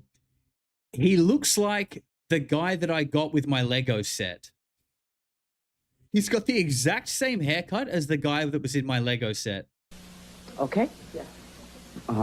I was a follower of the Satanist Church in Chicago here. On Walpurgis Knox, I was the head acolyte for that specific ceremony. And at the end of it, we wound up murdering someone. And... A person? Yes, ma'am. It wasn't anybody that I knew, and I reported it. But once I had reported it and decided that to quit the Satanist Church, I started receiving threatening phone calls. People would come up to my door who I didn't know, and all they'd do is say, go back to the church, and then they'd walk away. They'd never give me their name or address or anything. So again, so you've got human sacrifice happening. It makes you wonder, right? Like, guys, remember in the Old Testament, God says to, is it Abraham? I'm not a professional in this stuff. He asks him to sacrifice his son to show his allegiance and his loyalty to God. Like, and I know this is just a very small bit and we're sort of picking out of a giant book, but that is in there. And then at the last second, God's like, just kidding, testing you. I wanted to make sure that you were willing to destroy your child to prove how much you like me. This is the God that person is praying for me to, by the way. Do you understand the fact, like, of like why it just feels odd in this world where we are hearing that so many of the elites are part of these groups where they are sacrificing people, and then the most like mysteriously deeply religious part in the Middle East, in Israel, where we have seen clips of like the old Rebbe and Netanyahu talking about the need and urgency to bring this God back, to usher the return of the Messiah. Meanwhile, they are committing probably the biggest act of human sacrifice. Like, is that what this is? Is this giant slaughter of people literally like a ceremonial sacrifice for favor and to like bid the return of your make-believe Sky Daddy?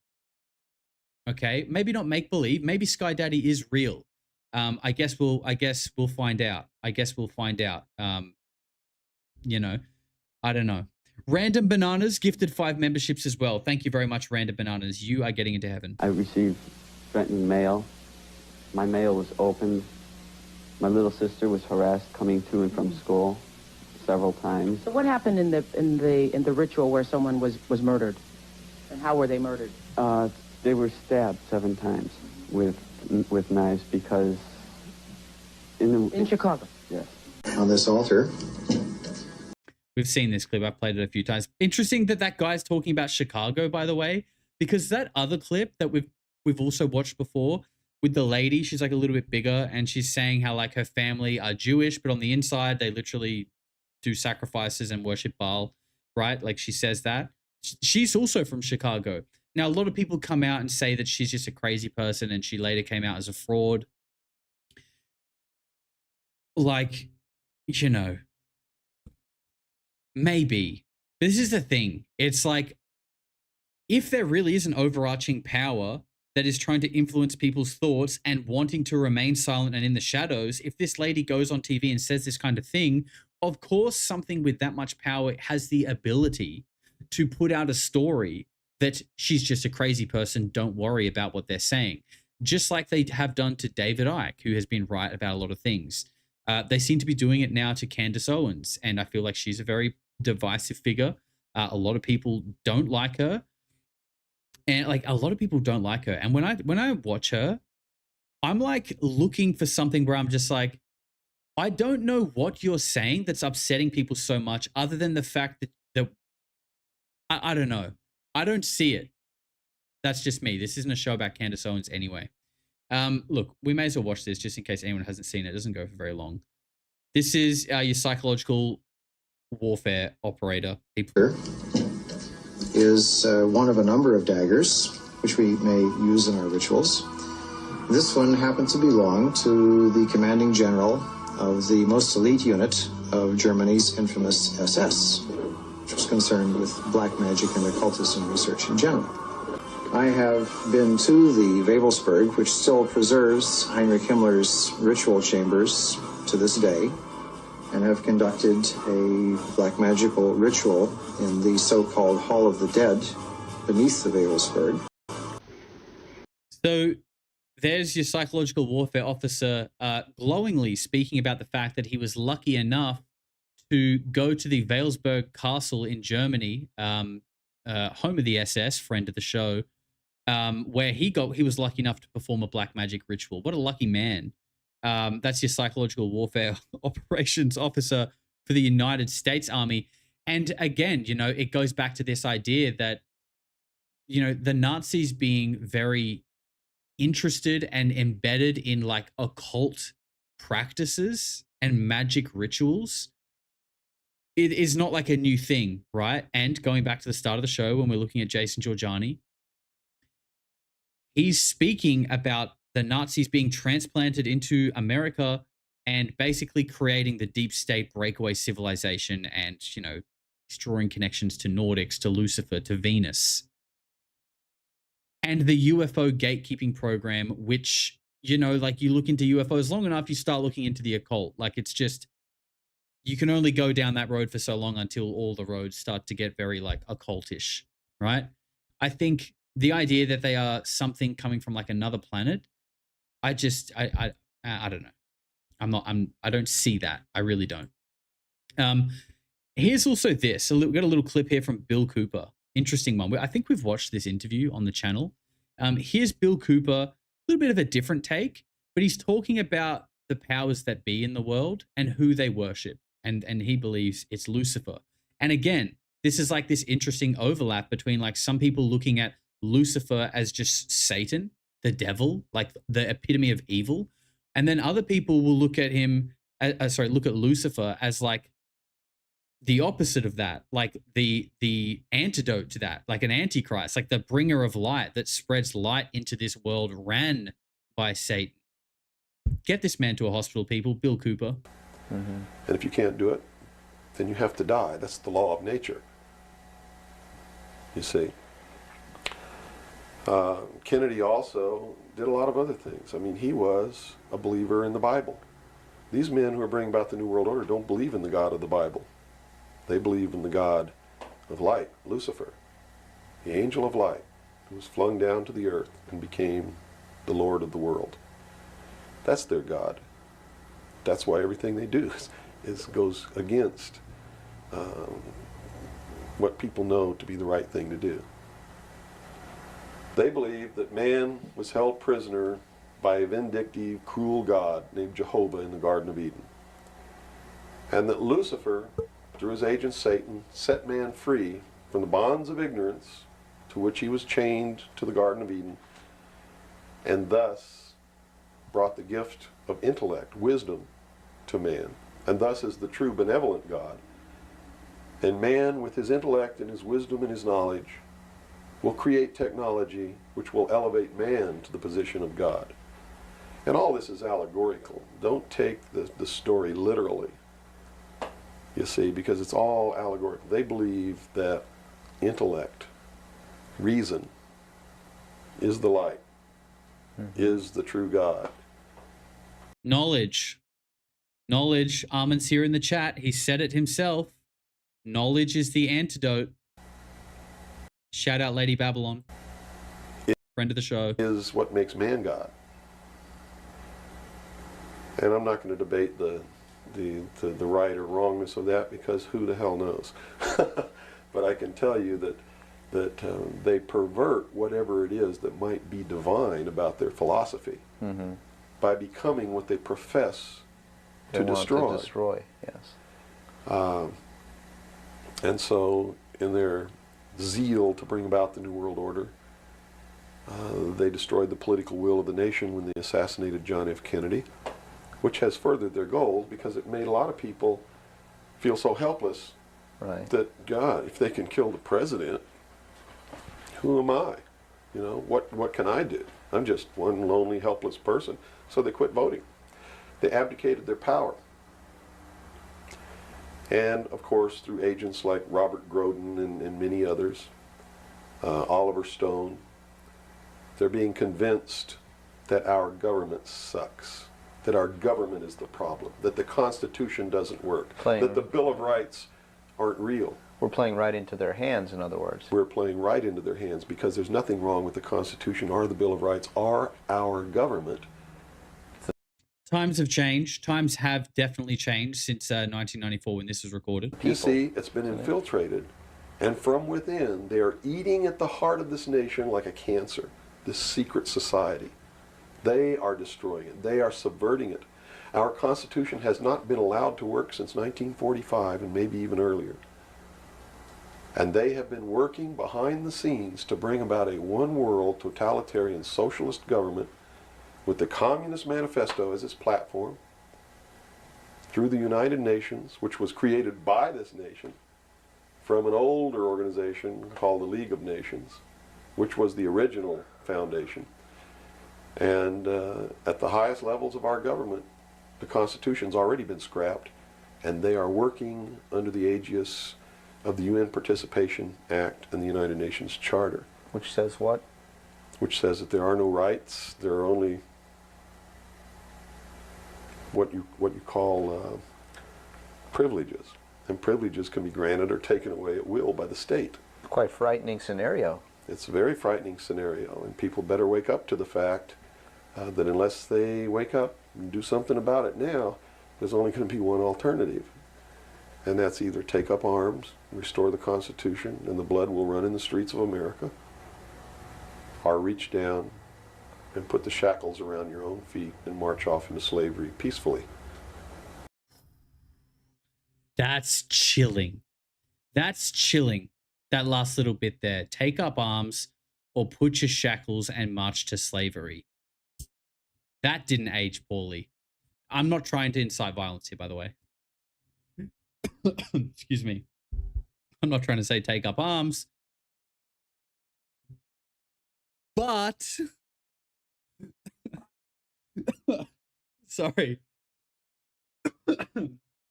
I'm so sorry. But if you don't, you just put the shackles around your ankles and march into slavery. It's literally like when we were in COVID and they were like, no, we're not forcing you to get the shot. It's just like, if you don't get the shot, you're not allowed to leave your house. You're not allowed to go to the grocery store. You can't go outside. You're not allowed to breathe. You're not allowed to see anyone, even if they're dying. You literally can't do anything, but it's up to you. It's up to you if you want to take it or not. Like, it's pro-choice, your choice. But if you don't, you just can't do literally every fucking thing you need to do to survive. It's basically the same thing. Take up arms. You don't have to. No one's forcing you. But if you don't, put your shackles around your ankles and go and march into slavery. That's it. That's it. Okay? That would have been a good Professor Zhang. Professor Zhang should add that into his thing and just go, okay, enjoy recess. Enjoy recess, everybody. Okay, last little bit about Lucifer here. I thought this was interesting as well. Just a little funny clip from Ross talking about the Steven Spielberg Disclosure Day movie and the fact that the upside down eye can represent something Luciferian. So I don't know. Is there going to be some kind of, like this new movie is going to be about that in some way? I don't know. This is the last clip, and then we've got another good video to watch. So I'm excited to show you guys. I've been researching, like everybody else. I've been trying to sort of divine the entrails and figure out what it all means. And the best I can find is that an upside-down human eye does have slightly occult connotations. I was doing some research earlier on today. It can be viewed as a reversal of the natural order. In many esoteric traditions, inversion signifies the reversal of the divine or cosmic order, the material world versus the spiritual world, or the Luciferian Promethean rebellion against God, black magic, or left-hand practices. As a left-hander, I don't go in for this nonsense about left-handers. I am a cack-hander and proud of it. An upright eye is almost universally the eye of divine providence or awakened spiritual vision, the eye of Horus or the eye of providence. Flipping it upside down is allegedly interpreted by many occultists as the eye of Lucifer. They love inverting shit, don't they? Like everything's just inverted. Literally everything. It feels like everything. We live in like a backwards world. The eye of anti-cosmic Gnosticism, or the eye that sees from below. Now, look, frankly, this is all total guesswork. Steven Spielberg, of course, is the filmmaker who made Close Encounters and E.T., two of my favourite E.T. movies, and he's long indicated that he wants to do a serious disclosure-oriented movie, and filming's been underway since mid this year, and we're told it'll come out in June of 2026, just in time, we hope, for President Trump's disclosure, which, of course, we're not holding our breath for. What does it mean? We frankly don't know. Are we going to get disclosure when I'm in the States, people? Wouldn't that be amazing? Wouldn't that be amazing if we got disclosure while I'm right there in the thick of it? I'm not holding my breath either, but I am secretly hoping. Okay, now we're going to go to, I would say, like one of my favorite creators. We've watched him on the channel before. We've watched him on, I think it's like we've watched him on his main channel, which is called The Simulated Leviathan. He does some really cool videos, and I just think he's a really funny, honest, authentic, intelligent guy, and I like listening to him speak. This is from his second channel, which has 6,660 subscribers, by the way. This is his second channel called Rory Talks, and we're going to watch this one. It's called Was Moloch a Real God? It goes for 15 minutes, and I think it's an interesting watch in relation to this idea of, you know, like what is a god, an idol, and the fact that it kind of is spawns from the mind and a thought form. So here we go. This is Rory Talks, also known as the Simulated Leviathan. The link is below. Moloch. I love this guy. Moloch. Horrid king, besmeared with the blood of human sacrifice and the tears of parents. That's how John Milton describes Moloch within Paradise Lost. Within Paradise Lost, there's a war in heaven between Satan's angels and Michael's angels. Now, Satan's angels lose, and 1/3 of these angels become fallen angels, and they fall into hell, and they are kept there for now. Within hell, they hold court. They create pandemonium, and they hold court to decide, what are we going to do next? We just lost a war in heaven. What are we going to do next? Moloch turns up and he says, we should take the war back to heaven. We should go back and fight. I would rather die fighting in heaven than stay here in hell. As you can tell, Milton kind of portrays Moloch as this impulsive, bloodthirsty character. While they're in court, in pandemonium, the fallen angels, they make other decisions. Mammon comes up and says, I think we should create a kingdom here in hell. That's what we should do. And then Satan has a different idea. He whispers into Beelzebub's ear, and then Beelzebub speaks on behalf of Satan to the court, and he says, I have a good idea. Why don't we corrupt God's new creation? God has just created this thing called man, humanity on earth. Why don't we corrupt that thing? That would really piss God off. He would hate that. And that's what happens. There you go. So from the moment we got here, someone flipped everything upside down and inverted everything. Fantastic. Now this is a very interesting version of Moloch within Paradise Lost. Milton describes Moloch as just one of many fallen angels.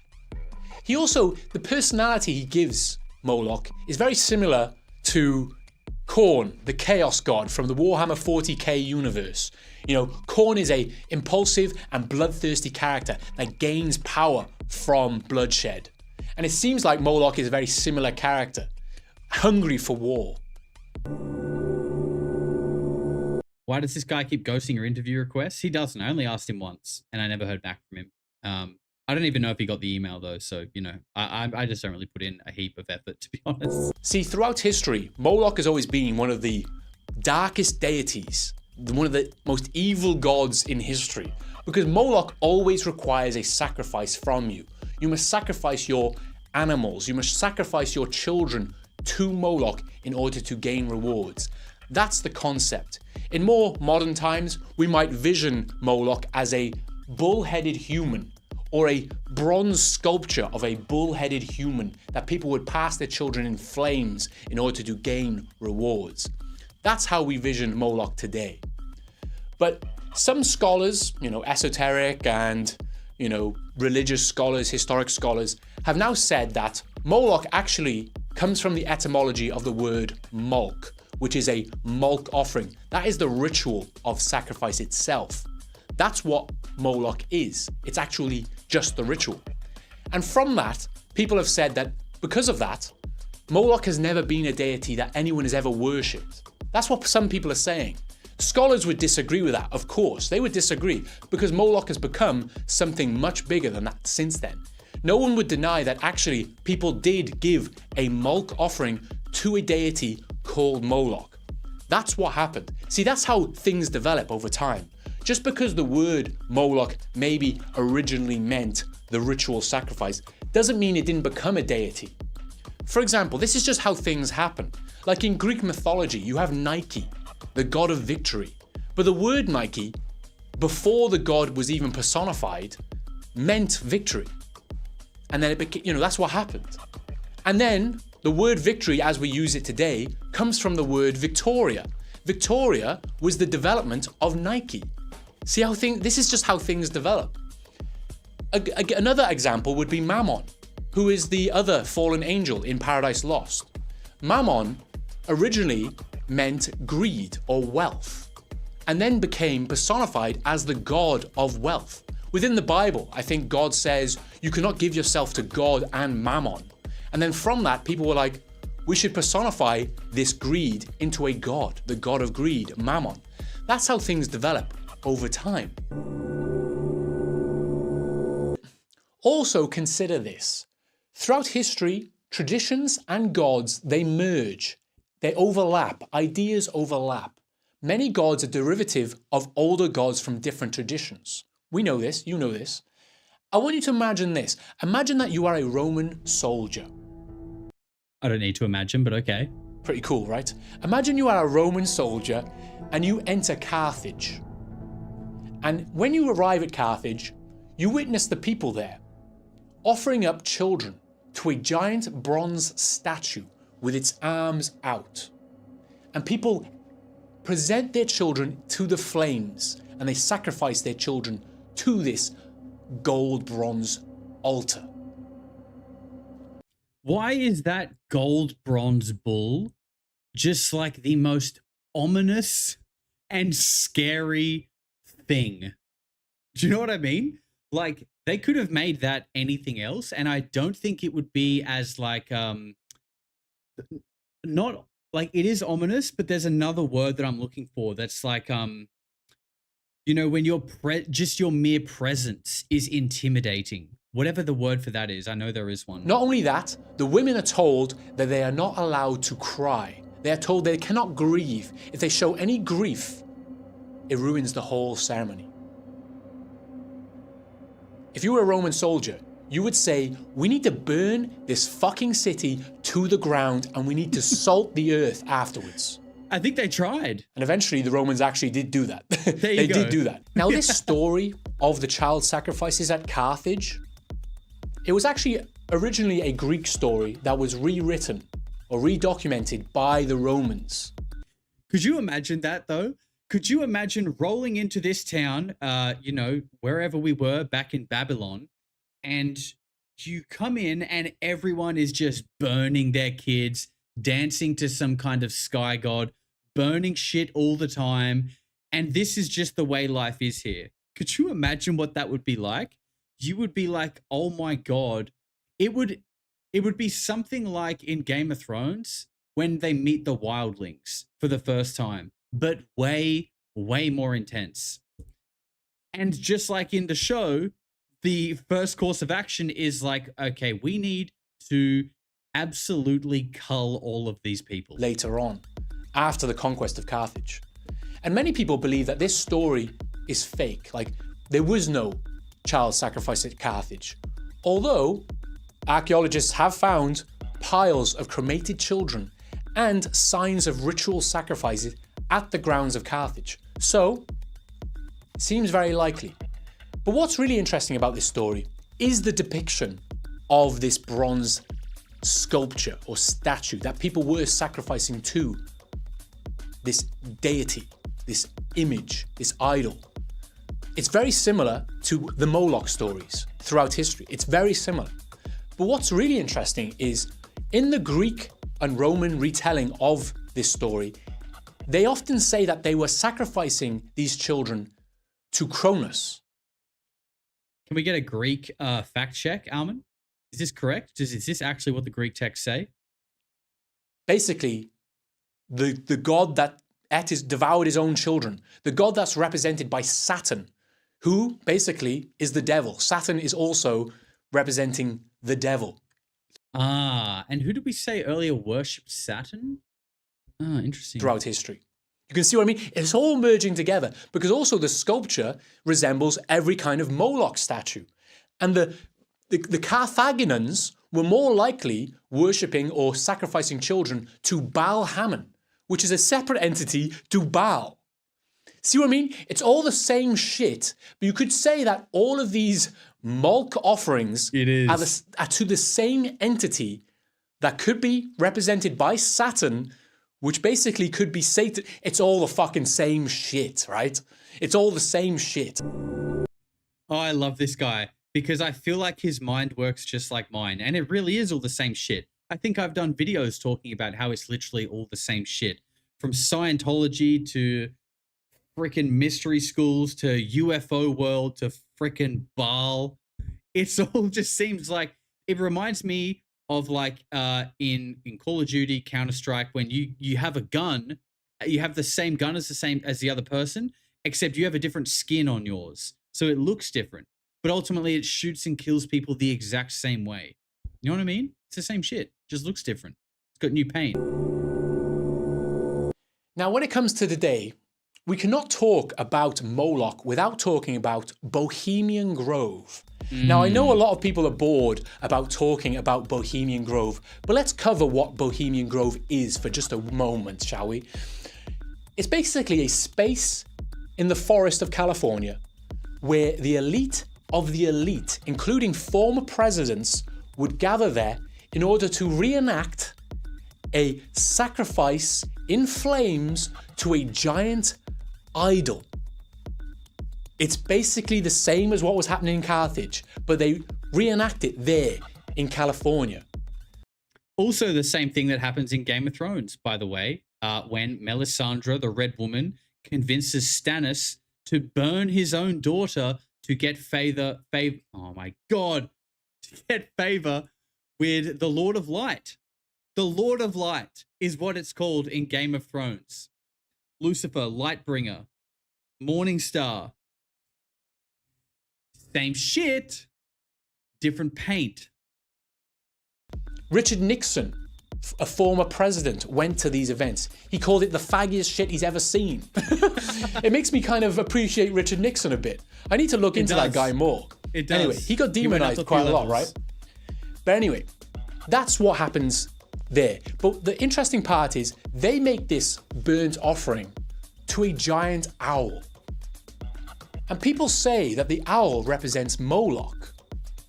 But other people say that's a false equivalency because the owl usually represents wisdom, knowledge, secret knowledge, or seeing in the dark, seeing things that you cannot see. That's what the owl represents. And that's why you'll see the owl on everything. within these Freemason and occult circles. You'll see the owl everywhere. Now, just because this ritual happens at Bohemian Grove, does that mean really the owl represents Moloch? Well, yes. Do you know why? Because David Icke says so. And if David Icke says so, then it's true. Yes. Everything David Icke says, if it's not true today, it's going to be true in 5 years' time. That's the way he works. He's on another plane of consciousness. He knows things that we do not. You have to respect the OG. Respect David Icke and his wisdom. So if he says so, the job is done. That's it. But like I said before... Shout out Uncle David, friend of the show. The owl. Maybe it represents wisdom. But also, Moloch is the sacrifice, the Molch offering, is sometimes attributed to Kronos, is sometimes attributed to Saturn, is sometimes attributed to Baal Hammon, is sometimes attributed to whoever, right? Baal, Moloch, anything. So whatever this sacrifice is, a burnt offering, it's a burnt offering to a god that requires a burnt offering. That is a bloodthirsty god, like Moloch. So that's why I would say, even though it seems like a false equivalency and it's a bit of a stretch, it's the same shit. Like I said, it's all the same shit. Oh, one more thing. Moloch. It comes from the Semitic word MLK originally, potentially. Moloch is a Molch offering, or also Melech, which means king in Hebrew, right? That's the roots. But a lot of these occult ritualistic sacrifices. Melech is king in Hebrew? Like, obviously, it's a different word to Moloch, but, like, it's very close. Couldn't you have picked something else? That's like, I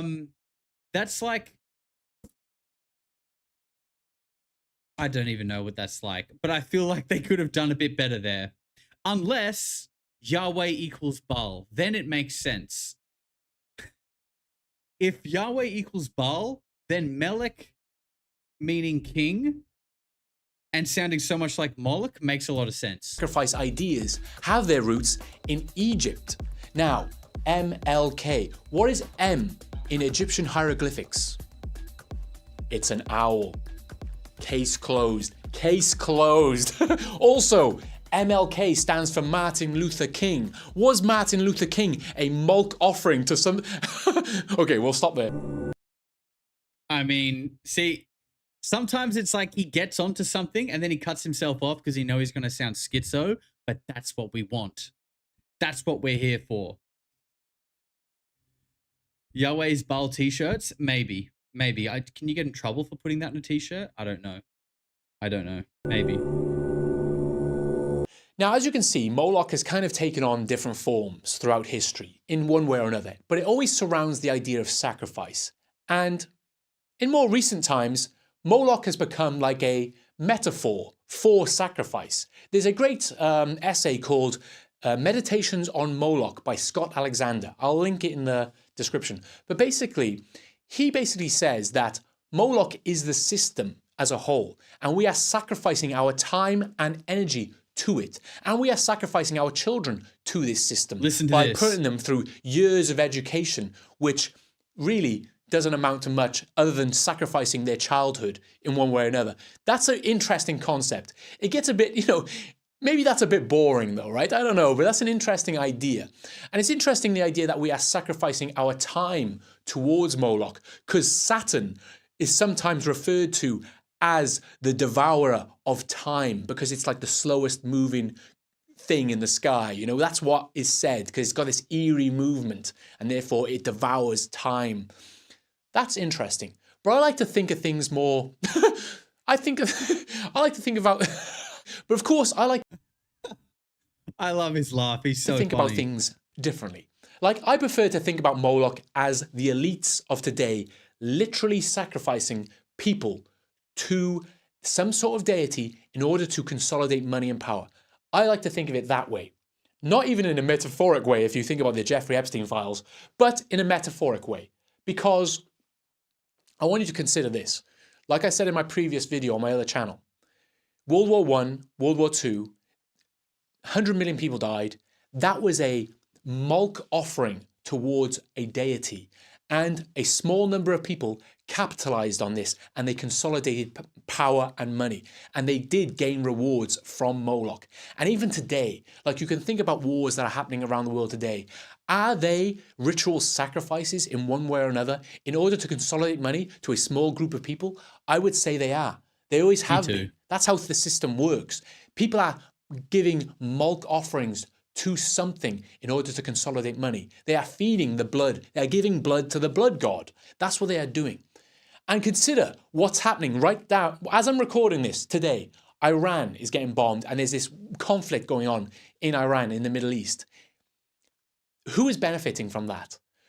That you know who is going to benefit from that? These deaths that are happening right there and right now. Who is going to benefit from that? The same in Ukraine right now. Who is benefiting from that? Is it the people? It's sad to think about. I always think it's sad to think about when the idea of a ritual sacrifice. The funny thing about Iran, actually, is they recently burned a giant effigy that resembles Moloch. I think it has Baal on the inscription on the chest. They say it's Baal, but it's a similar vibe. Baal, Moloch, Saturn, Satan, Kronos, whatever you want to call it. They basically burnt an effigy that represents evil. And then literally weeks later, they are getting bombed by Israel and the United States. Isn't that strange? It makes you wonder sometimes, like, who are the good guys, Yeah. Who are the good guys? Anyway, that's a geopolitical thing that I don't want to talk about. Anyway, as you can tell, I'm running out of steam. Hopefully this was a good video. This is a channel for videos I would not post on my others. This is for dumb videos where I just try to explain random stuff, which I don't think it was dumb, Rory. I think you did a great job. Does not relate to artificial intelligence. But that's everything. Thank you. There you go. That's Rory from Simulated Leviathan. I think he's very funny. I think he's intelligent, and I like the way he just kind of freestyles and puts it all out. It's very my vibe, as you can probably tell. We kind of do it in a bit of a similar way. Susie Sunshine says, was sacrifice your son perhaps taken literally instead of figuratively? I'm no expert of the Old Testament by any means, Susie, but perhaps, I mean, they do say, things from the Bible should be taken in a more like, metaphorical, allegorical kind of way. So perhaps, but even still, even if it is like some kind of metaphor, it's still like, I think still the dynamic is still there, right? Of like, you need to prove how much you are loyal to me. Like, that doesn't sound like the all-loving present creator of life. You know what I mean? It's just a bit strange. Bit strange for me, actually. Plasma Memory Restored has gifted 5 memberships. Plasma Memory Restored, you, sir, just got yourself entry to the gates. Thank you very much for the 5 gifted. I appreciate you. Or ma'am, you could be a woman. I don't know. Could be a toaster. It's 2026. Be what you want, people. It doesn't matter. And if anyone doesn't agree with you, they're a fascist. Now, we are okay. We're going to round out the show with just a couple of clips from Russel Brand. So, I wanted to talk a little bit about are we seeing like Christian extremism? I know Russel Brand has a court case hanging over his head. And, people are kind of saying that he's acting Christian to help with his court case. Look, I mean, who knows? Who actually knows? But what I thought was interesting about this is Piers Morgan's response. Okay, we've got a couple of clips here. This is before the interview. And Russel Brand asked Piers if he can pray. Okay, so just watch this and watch Piers Morgan. Let's come to this. Save your best lines. Look, I know we're both English, but do you mind if I pray? Sure. Before? Sure. Oh, God, help us have my fears are that I'll be somehow a disappointment to Piers, or that this will become not in your spirit. Let's be in your spirit, Lord. I pray for healing for Piers, for his hip, and for reconciliation and anything that's on his heart, Lord, that you would take it. For the authenticity, Lord, of your presence in us, even in our imperfection, even for all my flaws, to be radiantly present. Thank you, Lord, for salvation. Thanks for being here now. pray for this little lot and all, and for this whole AP operation, which I think might be funded in the most dubious way if we were to investigate it. Be present with us, Lord. Let your kingdom come amidst the empire. Amen.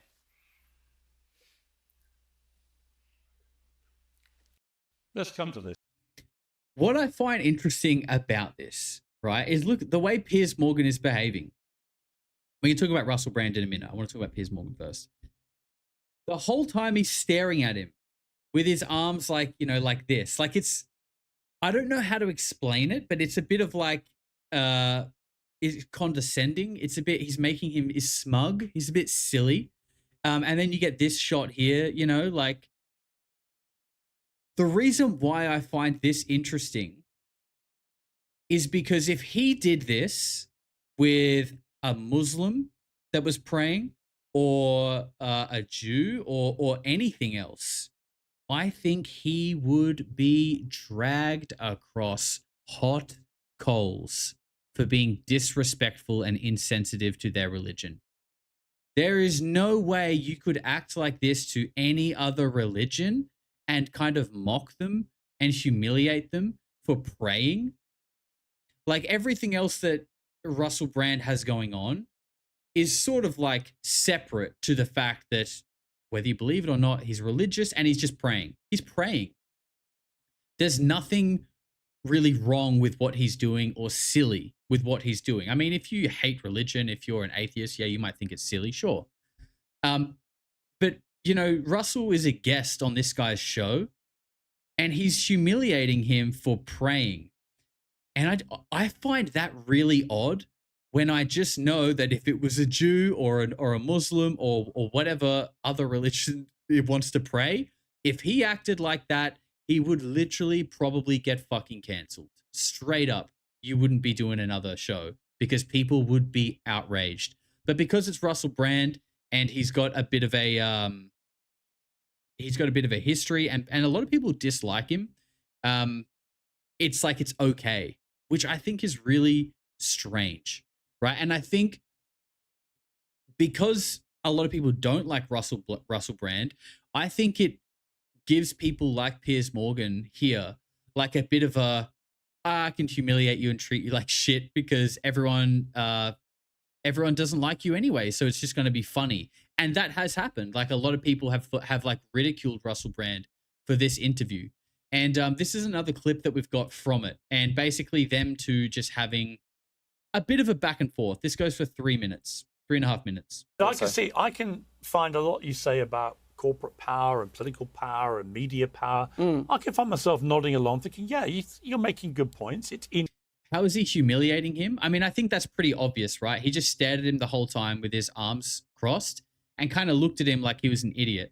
I mean, these are the kind of things that it's like, okay, you're not outwardly going, ha ha, you look like a loser for praying. But like anyone with like awareness and like social understanding of social cues and like perception, which Piers Morgan as the host of a TV show absolutely has, it's quite obvious that he is mocking him 100%. Like it's not even really up for debate. He's absolutely mocking him. I can find a lot you say about corporate power and political power and media power. I can find myself nodding along thinking, yeah, you're making good points. It's inarguable that there has been abuse and corruption and unfair influence and bias in all of those things, right? But here's my problem, if I may put it to you, where I think you sit. You talked about sitting on the fence, and it's a little bit, some would describe it as a... Sorry, I think that's a great point from Serp, though. Serp says it seems a genuine prayer would be treated in a more private way. And I think that too. I do think that Russell's prayer is a little bit performative. I do think that. But I just think there's a hypocrisy in the way Piers Morgan is acting, because if you did that with like someone of any other faith or someone who didn't have this like tumultuous background that's like going to court and a lot of people hate him for it and blah, blah, blah, blah, blah.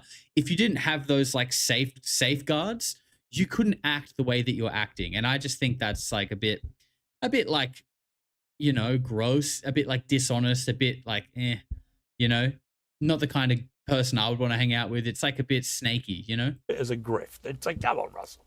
You change your mind about stuff on a sixpence, right? And no, that's what they say about you, actually. Well, sure, but I'm interviewing you, right?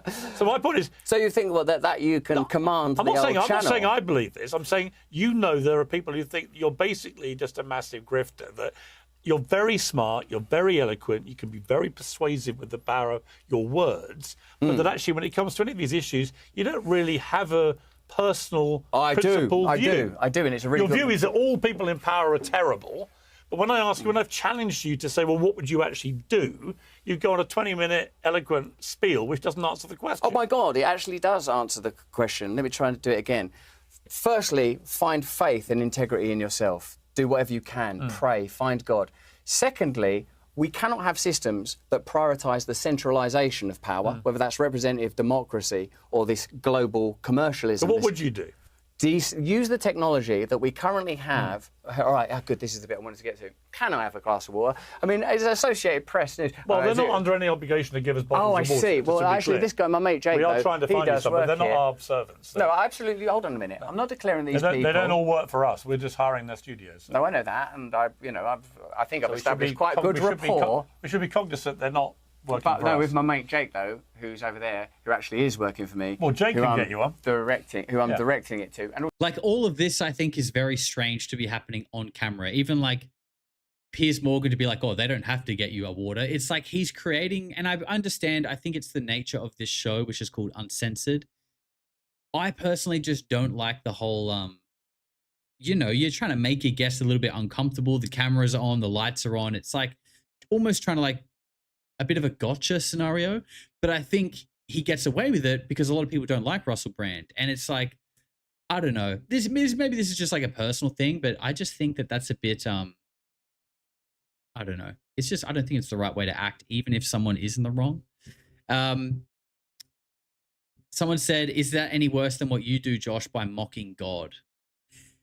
The thing is, though, this is just your opinion. Like, you think I'm mocking God. Am I sitting here going, I'm going to turn on my live stream and mock God? No, bro, obviously not. But you think I am. And that's okay. You're allowed to think that.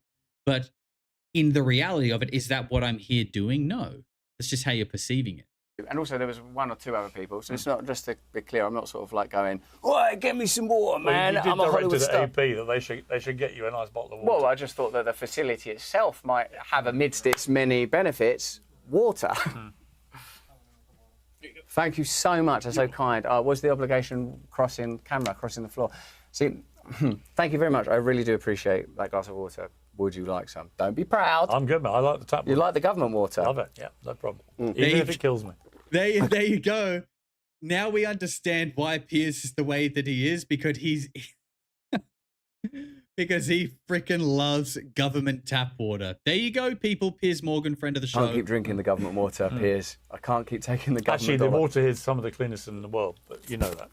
Yeah, keep coping, Piers. Look, you're a very argumentative and obstreperous individual. Not at all. Fluoride apologist. You've even argued with that. I like to challenge people. Go on. So go on.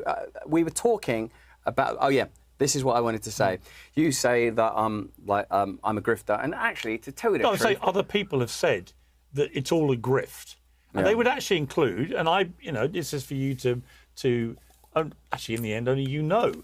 But you've got this new book, How to Become a Christian in 7 Days. People say, look, you only became a Christian 7 months after the allegations were made public, and that this is part of your thing, that you've worked out that this could give you some kind of cover. You're a born-again Christian, that this is, you've heard people say this. But what do you A lot of other people take you very sincerely and believe absolutely in your commitment to this. I know. Grifter, huh? Rusty the Grifter. Look, we were going to watch a little bit more on that, but we're over time. We've hit the 2-hour mark, and I think it's probably time to wrap this up, guys. I hope you enjoyed this show.